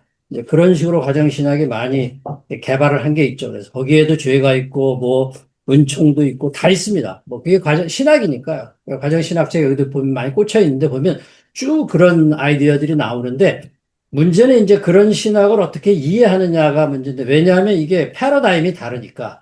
그러니까 지금 새로운 시대의 신학을 하는 사람은 패러다임 자체가 다르거든요. 그러니까 먼저 아까도 얘기했지만 먼저 하나님이 있고 인간이 있고 이게 아니잖아요. 그렇게 되지가 않습니다. 구조 자체가 하나님, 인간이 동시에 관계를 가지고 관계가 먼저 존재하고 있고, 거기서 하나님이 어떤 역사를 한다, 은총을 베푼다 할 때도 일방적으로 할 수가 없는 구조이고, 인간의 책임과 하나님의 은총이 같이 이렇게 맞물리는 그런 구조로 되어 있다라고 밖에는 설명할 수 없는 이런 패러다임을 받아들이는 사람들에게 있어서는 그때 어떤 절대 주권이나 뭐 하나님의 은총이나 죄나 이런 것들이 다 새롭게 번역되고 해석될 수밖에 없는, 요것이 우리가 어떻게 대화를 나눌 것이냐 하는 그런 과제라고 보고요. 그런 차원에서 오늘 좋은 토론이 있었으면 좋겠습니다. 예.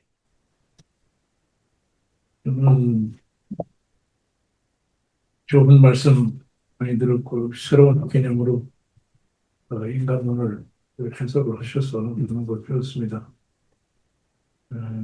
원천에서 살빈이 센수스 디비니타스라는 말씀을 하셨는데,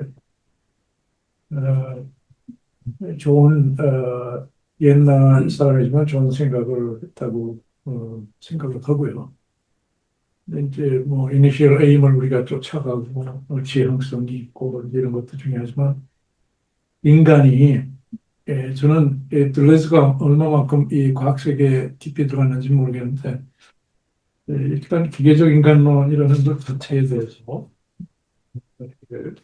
뭐 생성하는 거는 어느 정도 이해가 되겠지만 이게 좀 인간론에 대해서 그런 생각이 좀 들고요. 지난번에 읽었던 책 중에 초월하는 뇌라는 책이 있습니다. 그 앨런 라이트먼이라고 MIT의 물리학 교수고요. 그 책의 입장은 유물론적 입장에서 썼습니다. 그러니까 유물론적 입장에서 썼으면서 불구하고 물리학자입니다. 그럼에도 불구하고 초월하는 뇌라는 주장을 했는데 데카르트를 인용을 해요. 나는 생각한다, 고로 존재한다.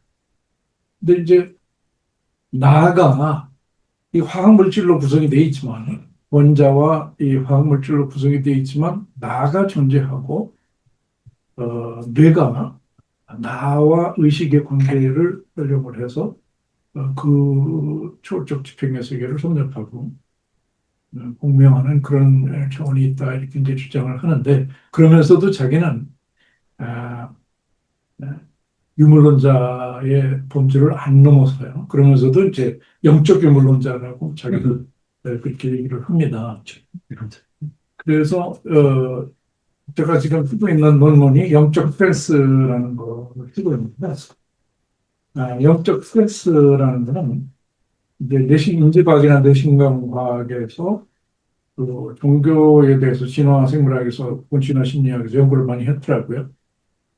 그런데 인간이 그런 뇌신경 현상 혹은 인지과학적 현상을 초월하는 그런 영적 트랜스가 저는 있다고 보거든요. 그 사람들은 종교적 트랜스라고 얘기를 하지만 영적 트랜스가 있다고 보고 단순히 엑스터시나 어떤 몰입 차원을 넘어서서 이 초월적 지평이 있다고 믿고 지금 전개를 하고 있는데 거기에 또 하나 말씀을 드리면 그 신을 찾는 데라는 책에서 그런 얘기가 나옵니다. 인간은 셰프가 37조개래요. 37조개고 미생물이 39조개랍니다. 그 미생물이 세포보다 더 많아. 그러면은 기계라고 우리는 생각을 했는데 미생물도 기계인가? 여전히 뭐 기계라고 할 수는 있겠지만 그러면 나는 누구인가? 라는 생각이 들어서 제 생각에는 초월하는 뇌라는 개념을 떨쳐버릴 수가 없고 물론 우리는 뇌 이상이죠. 미생물도 작용을 하고 전차와 이 환경과의 관계 속에서 나라는 의식의 세계가 형성이 되는데 그런 맥락에서 기계적 인간론이 탈종교적 흐름으로 간다 하더라도 이 초월하는 뇌나 초월적인 나의 세계, 영적 나의 세계가 영원히 존재할 거기 때문에 탈종교 시대에는 아니다. 오히려 기계 인간론이 발전하면서 고등 종교의 회귀가 오지 않을까 그렇게 얘기하는 사람들도 있고요. 그런 생각이 들어서 화이트헤드는 이제 그 다음 단계 이렇게 초월하는 뇌에서 이니셜 에임을 찾고 뭔가 의미를 찾아가는 다음 단계라고 생각되고요. 그렇게 한번 말씀을 드려보고 싶고 장 교수님 어떻게 생각하는지 모르겠고요.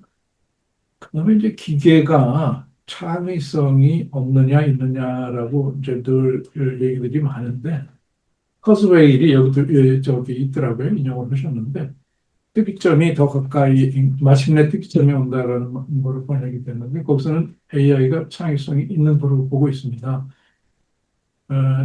지금 여기 넥서스 읽고 있는 뒷부분에도 이제 그런 얘기가 나오는데 이세돌하고 지금 창의성 얘기하고 이세돌하고 알파고하고 그 게임을 할 때 37번째 수가 AI가 그거를 놨을 때 많은 사람들이 이거 터무니없는 엉터리 수다. 이제 이 AI가 졌다라고 예측을 했는데 결국은 AI가 이겼다 이런 얘기죠. 그러면은 지금까지 인간들이 두었던 수많은 바둑 데이터를 근거로 해서 37번째 두었을 때 이거는 창의성이라고 봐야 되지 않느냐. 물론 기본 데이터에 근거한 거지만 목표를 향해서 승리의 원리를 찾아서 갈 때, 경우에서를 실습할 때 창의성이 있는 게 아닌가.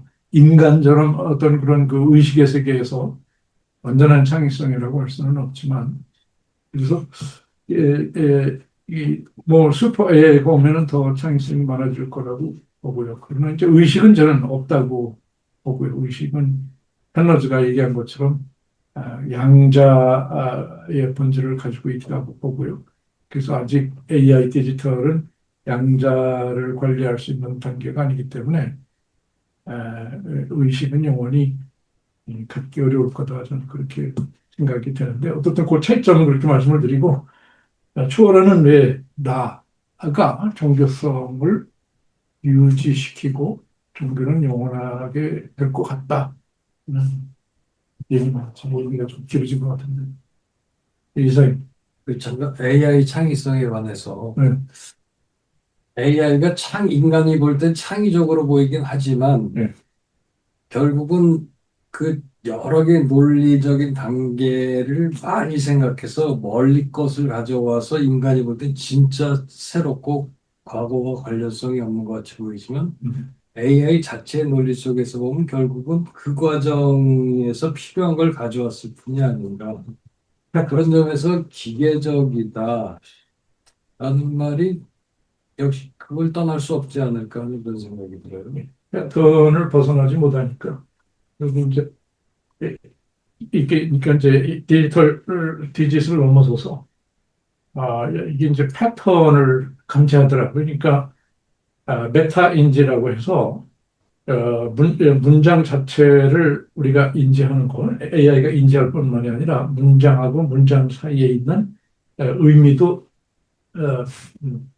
화내는데 결국은 그거를 메타 인지인데 결국 패턴이죠. 결국 데이터는 없어. 데이터는 없지만 여전히 어떤 패턴에 근거해서 어, 만들어내는 건데 기계보다는 조금 기계를 넘어서는 면이 있는 건 아닌가. 의식의 세계는 아니지만 그런 생각이 듭니다. 일단 저는 그 우리 정 박사님이 기계적, 거인적 이렇게 신적 용어 설정해 주신데 굉장히 참신하고 어떤 현대 뭐 복잡한 그런 그 담론들을 일단 요약적으로 이렇게 그 카테고리화 시켜 주셔서 일단 대중적으로 이야기하는데 굉장히 신학자들이 복잡한 얘기를 대중적으로 얘기해 주는데 좋은 어떤 일단 한 단계를 이렇게 제시해 주셨다 그래서 굉장히 흥미있게 좀 들었고요. 음, 결국은 이제 신족을 변호하는 어떤 그 신족의 가능성과 존재 의미가 여전히 아까 이제 너무 이제 그 우리라고 하는 신학 이제 우리라고 하는 그런 걸 얘기를 하셨는데 결국은 이제 우리라는 이제 결국 신족에 속해 있는 우리라고 생각되어지었는데 결국은 제가 이제 느낀 거는 기계족과 거인적의 연대와 그러면 오늘날 신족, 그러니까 아까 하나님의 절대성과 하나님 중심, 우리 모든 존재와 창의성의 모든 근거를 신에게 두고, 이제 거기서부터 출발하는, 신의 자녀들, 신족들 간의 어떤 텐션들을, 어, 이제 어떤 화해하고, 그리고 서로 이렇게 하면서 결국은 신족의 존재 안으로 기계족과 거인족 그러니까 지금 죄송합니다. 이 기계족과 거인족이 만남으로써 결국은 거인족이 신족을 초월하고 넘어서는 어떠한 그런 위기의식 속에서 신족의 존재가 무화되고 이제 더 이상 이제 신족은 오늘날 우리 사회에서 더 이상 우리의 이상도 아니고 우리가 그쪽으로 갈 이유도 없어. 우리는 기계족과 함께 우리 거인족의 세계를 더 이렇게 가는 것이 결국은 신족이 얘기하는 그 파라다이스나 천국이라든지 그 이상향으로 우리가 가는 길이야.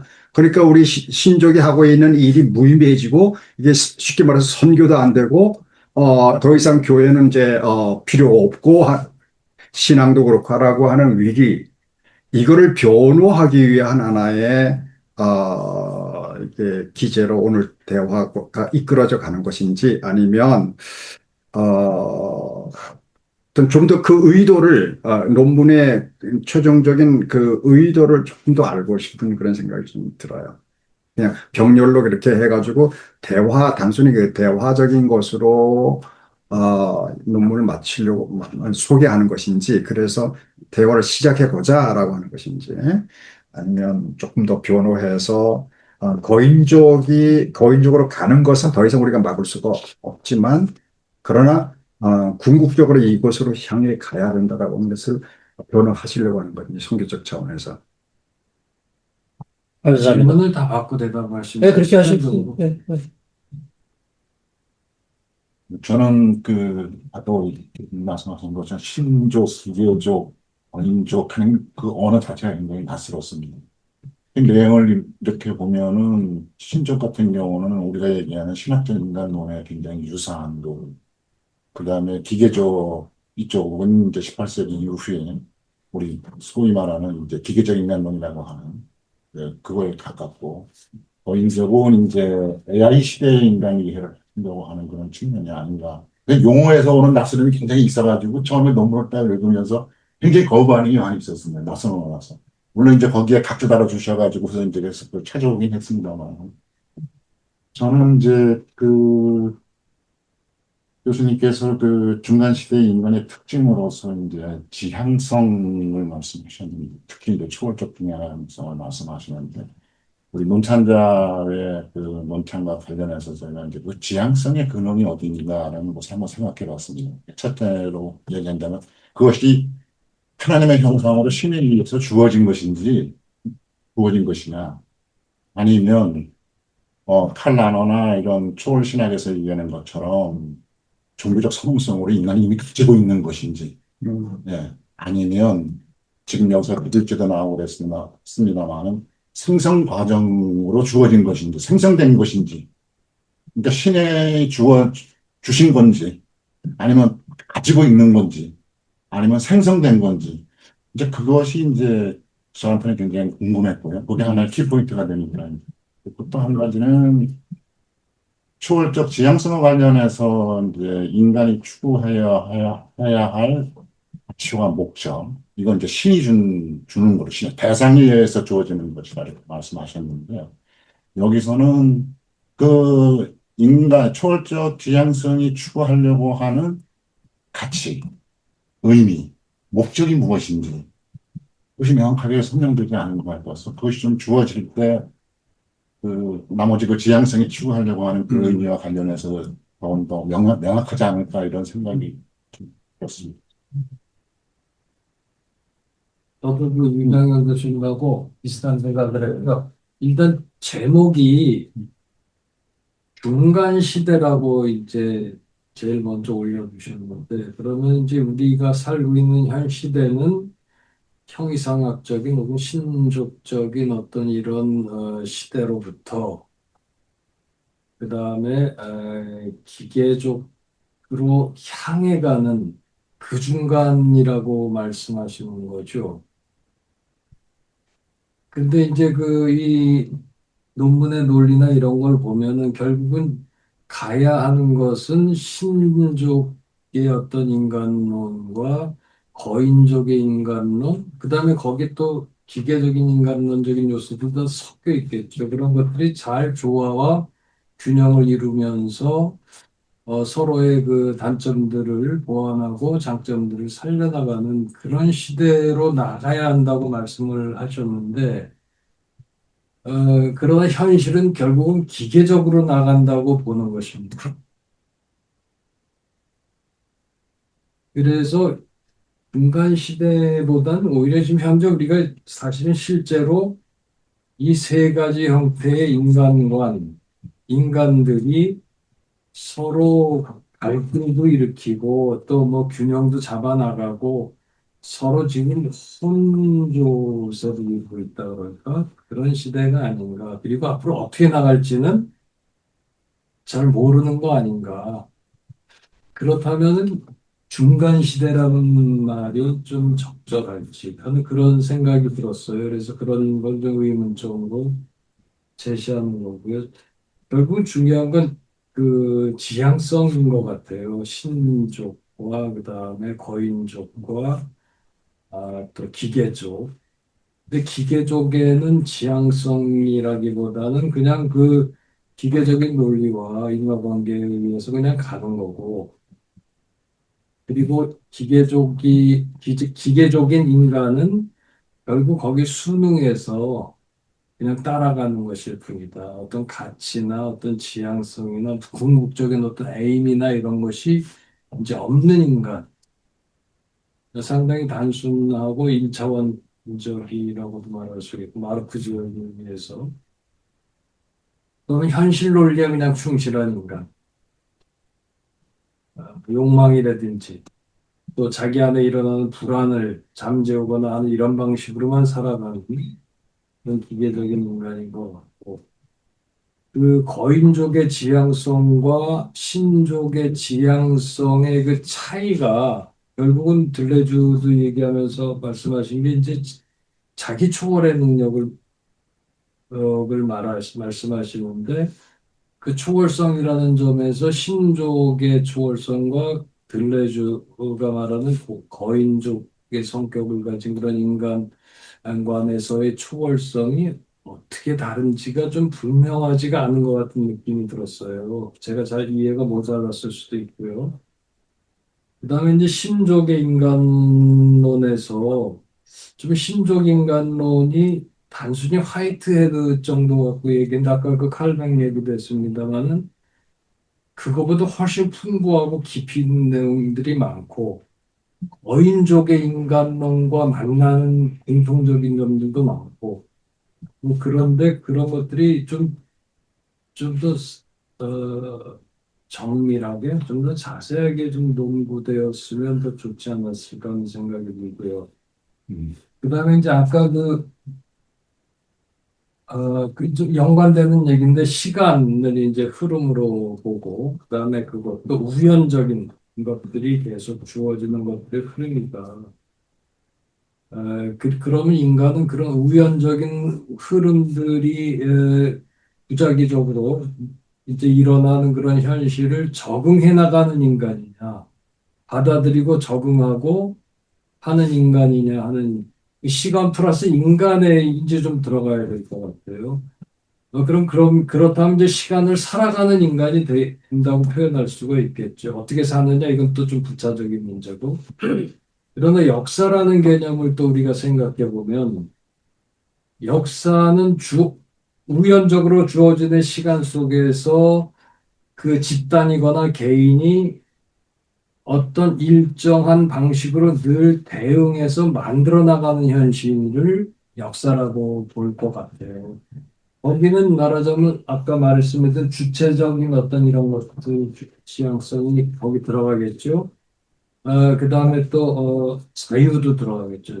그 자신이 어떻게 주어지는 시간 속에서 어떻게 살 것이냐, 어떻게 만들어갈 것이냐는 그 개체적인 어떤 자유들이 있는 것이고, 그 다음에 이제 우리 신족의 인간성이라고 그러면 아마 섭리를 살아가는 인간일 것 같아요. 하나님의 섭리. 근데 신족의 인간성 신학에서는 그 섭리가 단순히 기계적이거나 아니면 하나님의 강제적인 게 아니고 거기 인간의 자유가 배제되지 않는 섭리거든요. 하나님의 어떤 부르심과 하나님의 어떤 지시하심에 응답하고 또 이런저런 방식으로 나름대로 그걸 이해해서 자유롭게 따라 나갈 수 있는 그런 섭리이죠. 그래서 우리가 신학을 하지만 똑같은 신학을 하지 않고 하나님의 뜻을 나름대로 다 이해해가지고 우리 다 같이 나름대로 신학들을 만들어 나가는 그런 다양성과 다채로움이 있다는 것이에요. 그래서 크게 볼 때 하나님의 흐름으로 가는 것이지만 또 개별적으로는 다 자유롭게 나름대로 자기 색깔대로 살아간다. 자유롭게 살지만 그럼에도 불구하고 섭리를 사는 것이고 섭리를 살지만 그럼에도 우리는 자유를 살아간다. 이런 신족의 인간관과 있던 역사관과 이런 것들이 있는데 그런 것들을 좀 잘 살리면 이 AI 시대에 훨씬 더 적응력이 있고 일반인들도 이런 자유가 허용된다면 우리 전통적인 기독교를 잘못 생각했다. 더 쉽게 수용할 수 있는 여지가 많지 않을까 이런 생각을 해봤습니다. 시간 말씀하셔서, 예, 시간에 대해서 말씀드리면, 카를로 로벨리라는 이탈리아 물리학자는 시간이 흐르지 않는다라는 책을 써서 한국에 많이 알려졌는데, 원래 이 시간은 이제 아인슈타인부터 시작해서 지금까지 시간은 실제하지 않는다 하는 것이 현대 물리학에서 좀 믿고 있더라고요. 그래서 방정식을 할 때 t를 넣지 않고 계산을 해도 맞기 때문에 시간은 존재하지 않는다 하는 것이 이제는 정설이라고 보고요. 만약에 실제로 시간이 존재하지 않는다라고 하면 블레즈가 그걸 본 것 같아요. 텅 빈 순수 시간이라는 말을 우리 말씀을 주셨는데 텅 빈 순수 시간, 그 텅 비어 있는데 뭔가 순수 시간은 있다. 근데 그게 흐르고 있다는 이야기인 것 같아요. 그래서 시간을 우리가 없는 거로 본다면 베드로에서 베드로 전서인가에서 천년이 하루 같고 하루가 천년 같고 하나님의 시간이. 그러니까 인간이 경험하는 시간은 사실은 없는 거야. 그러면 없는 시간에서 우리가 경험하는 의미, 목적, 가치라는 게 그러니까 인간의 생존 가치 혹은 생존의 의미 뭔가를 기준점이 있어야 되죠. 의미나 가치는 이제 나의 몸이나 현재를 생각하면 그런 것이 있을 수 있지만 시간이 근본적으로 없다는 게 확신이 서면 결국은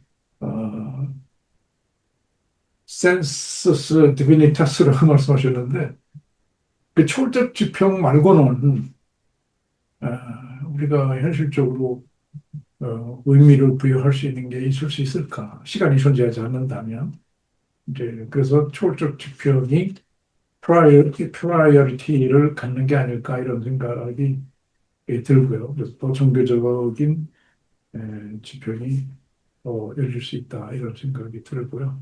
그러니까 지향성 말씀하셨는데 칸트적인 것이냐? 근데 물론 선언적인 것으로 있을 수도 있지만 이게 세상에 존재하는 거는 이제 만약에 원자가 존재한다, 화학물질이 존재한다, 원자가 존재한다 그러면 원자는 화학물질은 스스로 반응을 하거나 움직이지 못하더라고요. 결국은 에너지가 있어야 되니까. 그래서 에너지가 움직이는데 그러면 에너지가 무질서를 향해서 움직이느냐, 실서를 향해서 움직이느냐, 이게 아직 해결이 안 된 거고요. 우리가 이제 파인 튜닝이라고 그 미세 조정이라는 말을 쓰지만 결국은 무질서와 질서가 혼재해 있는 거로 아직은 대부분 보는 것 같아요. 그런 맥락에서 지향성의 근원의 문제는 제 생각으로는 아직은 답이 없는 게 아닌가 그런 생각이 들고요. 하나님이 주셨다고 해야지. 그렇죠. 이게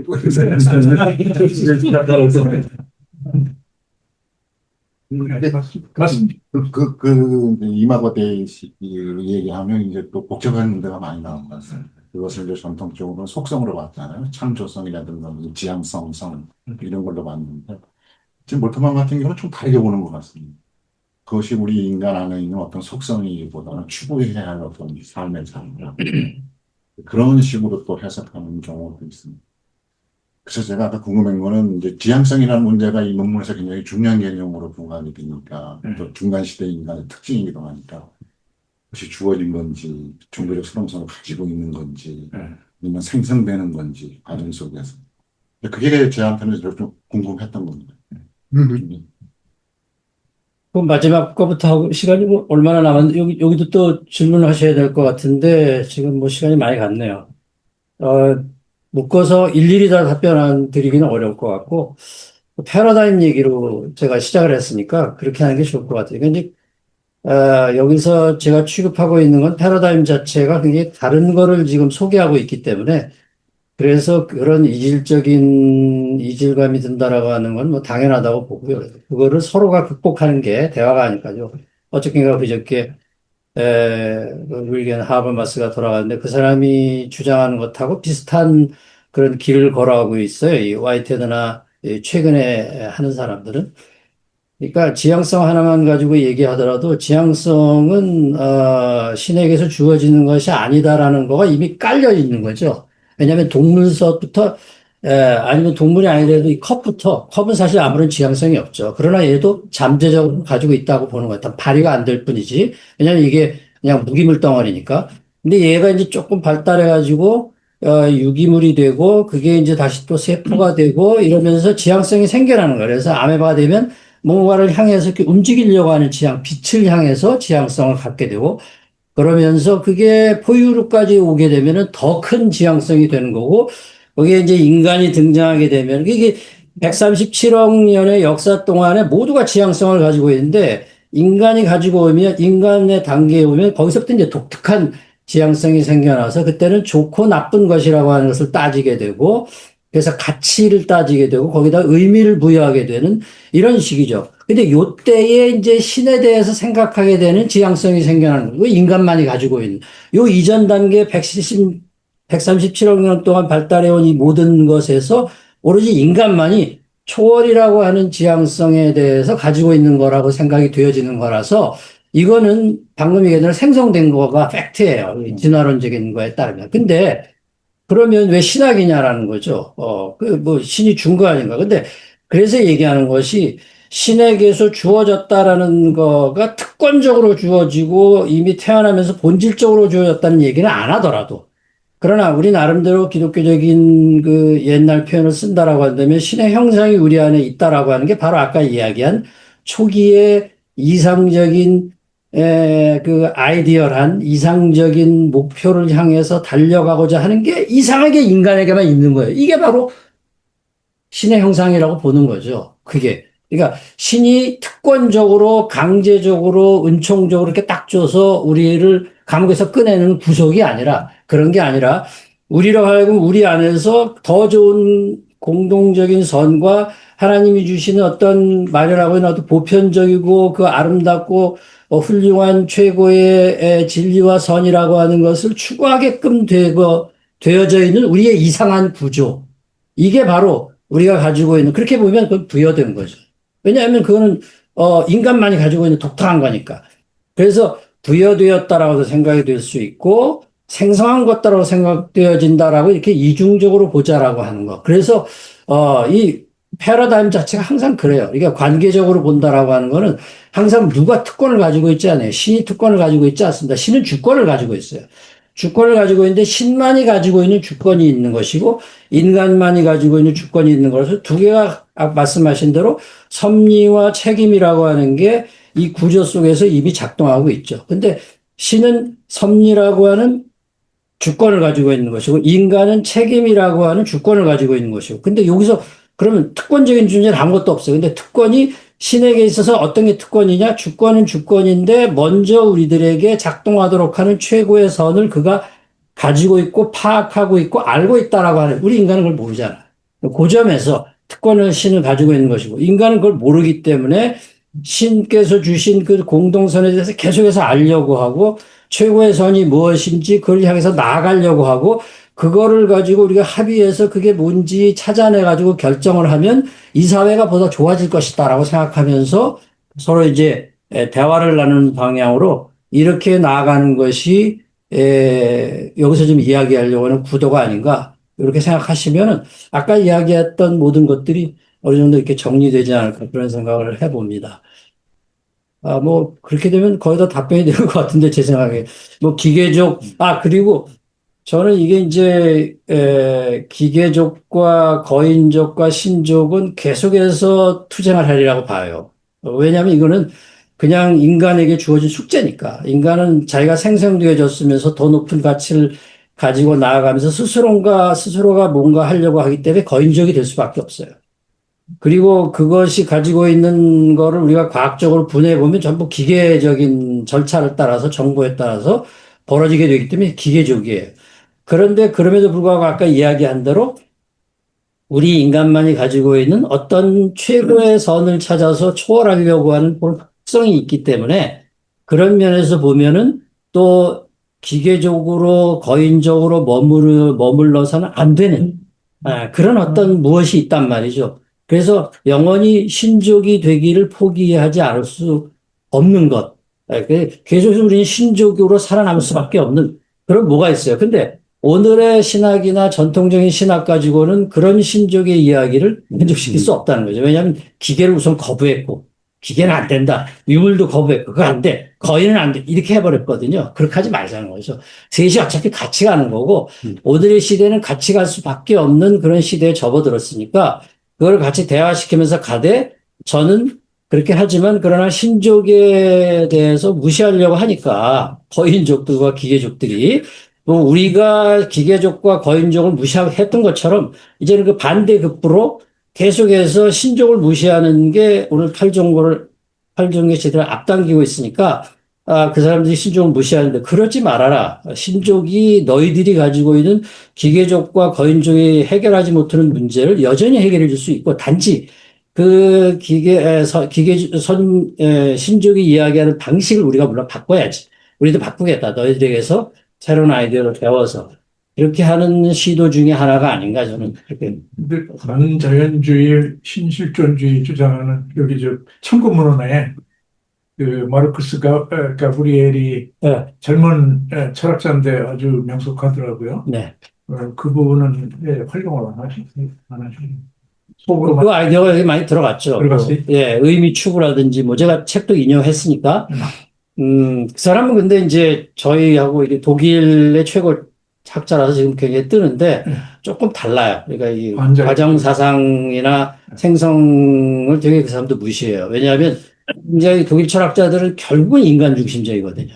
결국은 의미, 가치. 그래서 인간이 결국 모든 문제의 의미와 가치를 찾는 건데 지금 과정사상이나 생성철학에서는 그게 깨져버려요. 그게 아니거든요. 그냥 세계에서 인간은 특권을 가지고 있을지 모르지만 동물은 동물대로 특권을 가지고 있고 기계는 기계대로 특권을 가지고 다 똑같아요. 똑같은데 그러나 인간이 나름대로 자기 나름대로의 어떤 특권을 가지고 무슨 의미를 만들어내는 것은 존중해 주지만 그것이 유일한 의미고 그것이 유일한 가치다라는 얘기를 할 수가 없는 거죠. 이게 이제 들레즈나 화이트헤드 도식에서는 그런 거가 성립되지가 않아요. 그냥 이게 생태계에서 같은 목소리를 가지고 있고, 근데 어떤 방향에서 인간의 목소리가 더 강해야 되고, 어떤 방향에서는 자연의 목소리가 더 강해야 되고, 어떤 방향에서는 신의 목소리가 또 들려야 되고 하는 거를 존중해 주자는 그런 방식으로 해결하려고 하는 것이 좀 다르다고 그렇게 봅니다. 네, 우리 시간이 많이 갔는데, 우리 줌으로 들어오신 분 중에 한 분은 나가셨고, 지쳐서 나가신 거. 우리 김필균 목사님 혼자 남은. 혹시 뭐 할 얘기가 있으면 잠깐 좀. 네, 우리 오늘 너무 많은 내용을 잘 배워서 감사드리고요. 특별히 이제 그 AI가 이렇게 발전하는 시대 속에서 인간에 대한 이해가 위기를 겪고 있는 이때에 이 세속적인 인간론과 전통적인 신학적 인간론을 이 위기에 대한 해답으로 제시할 수 있는 좋은 방안 중에 한 가지로 우리 들레즈 그리고 더 나아가서 이제 화이트헤드의 철학을 인용하셔서 말씀해 주신 부분들을 오늘 잘 배웠고요. 그리고 이제 그런 부분들을 그런 통찰들이 저한테는 굉장히 도전이 많이 되고 그리고 저도 이제 현장에서 목회하면서 또 이제 신학 연구를 하면서 앞으로 잘 사용할 수 있을 것 같습니다. 네, 감사합니다.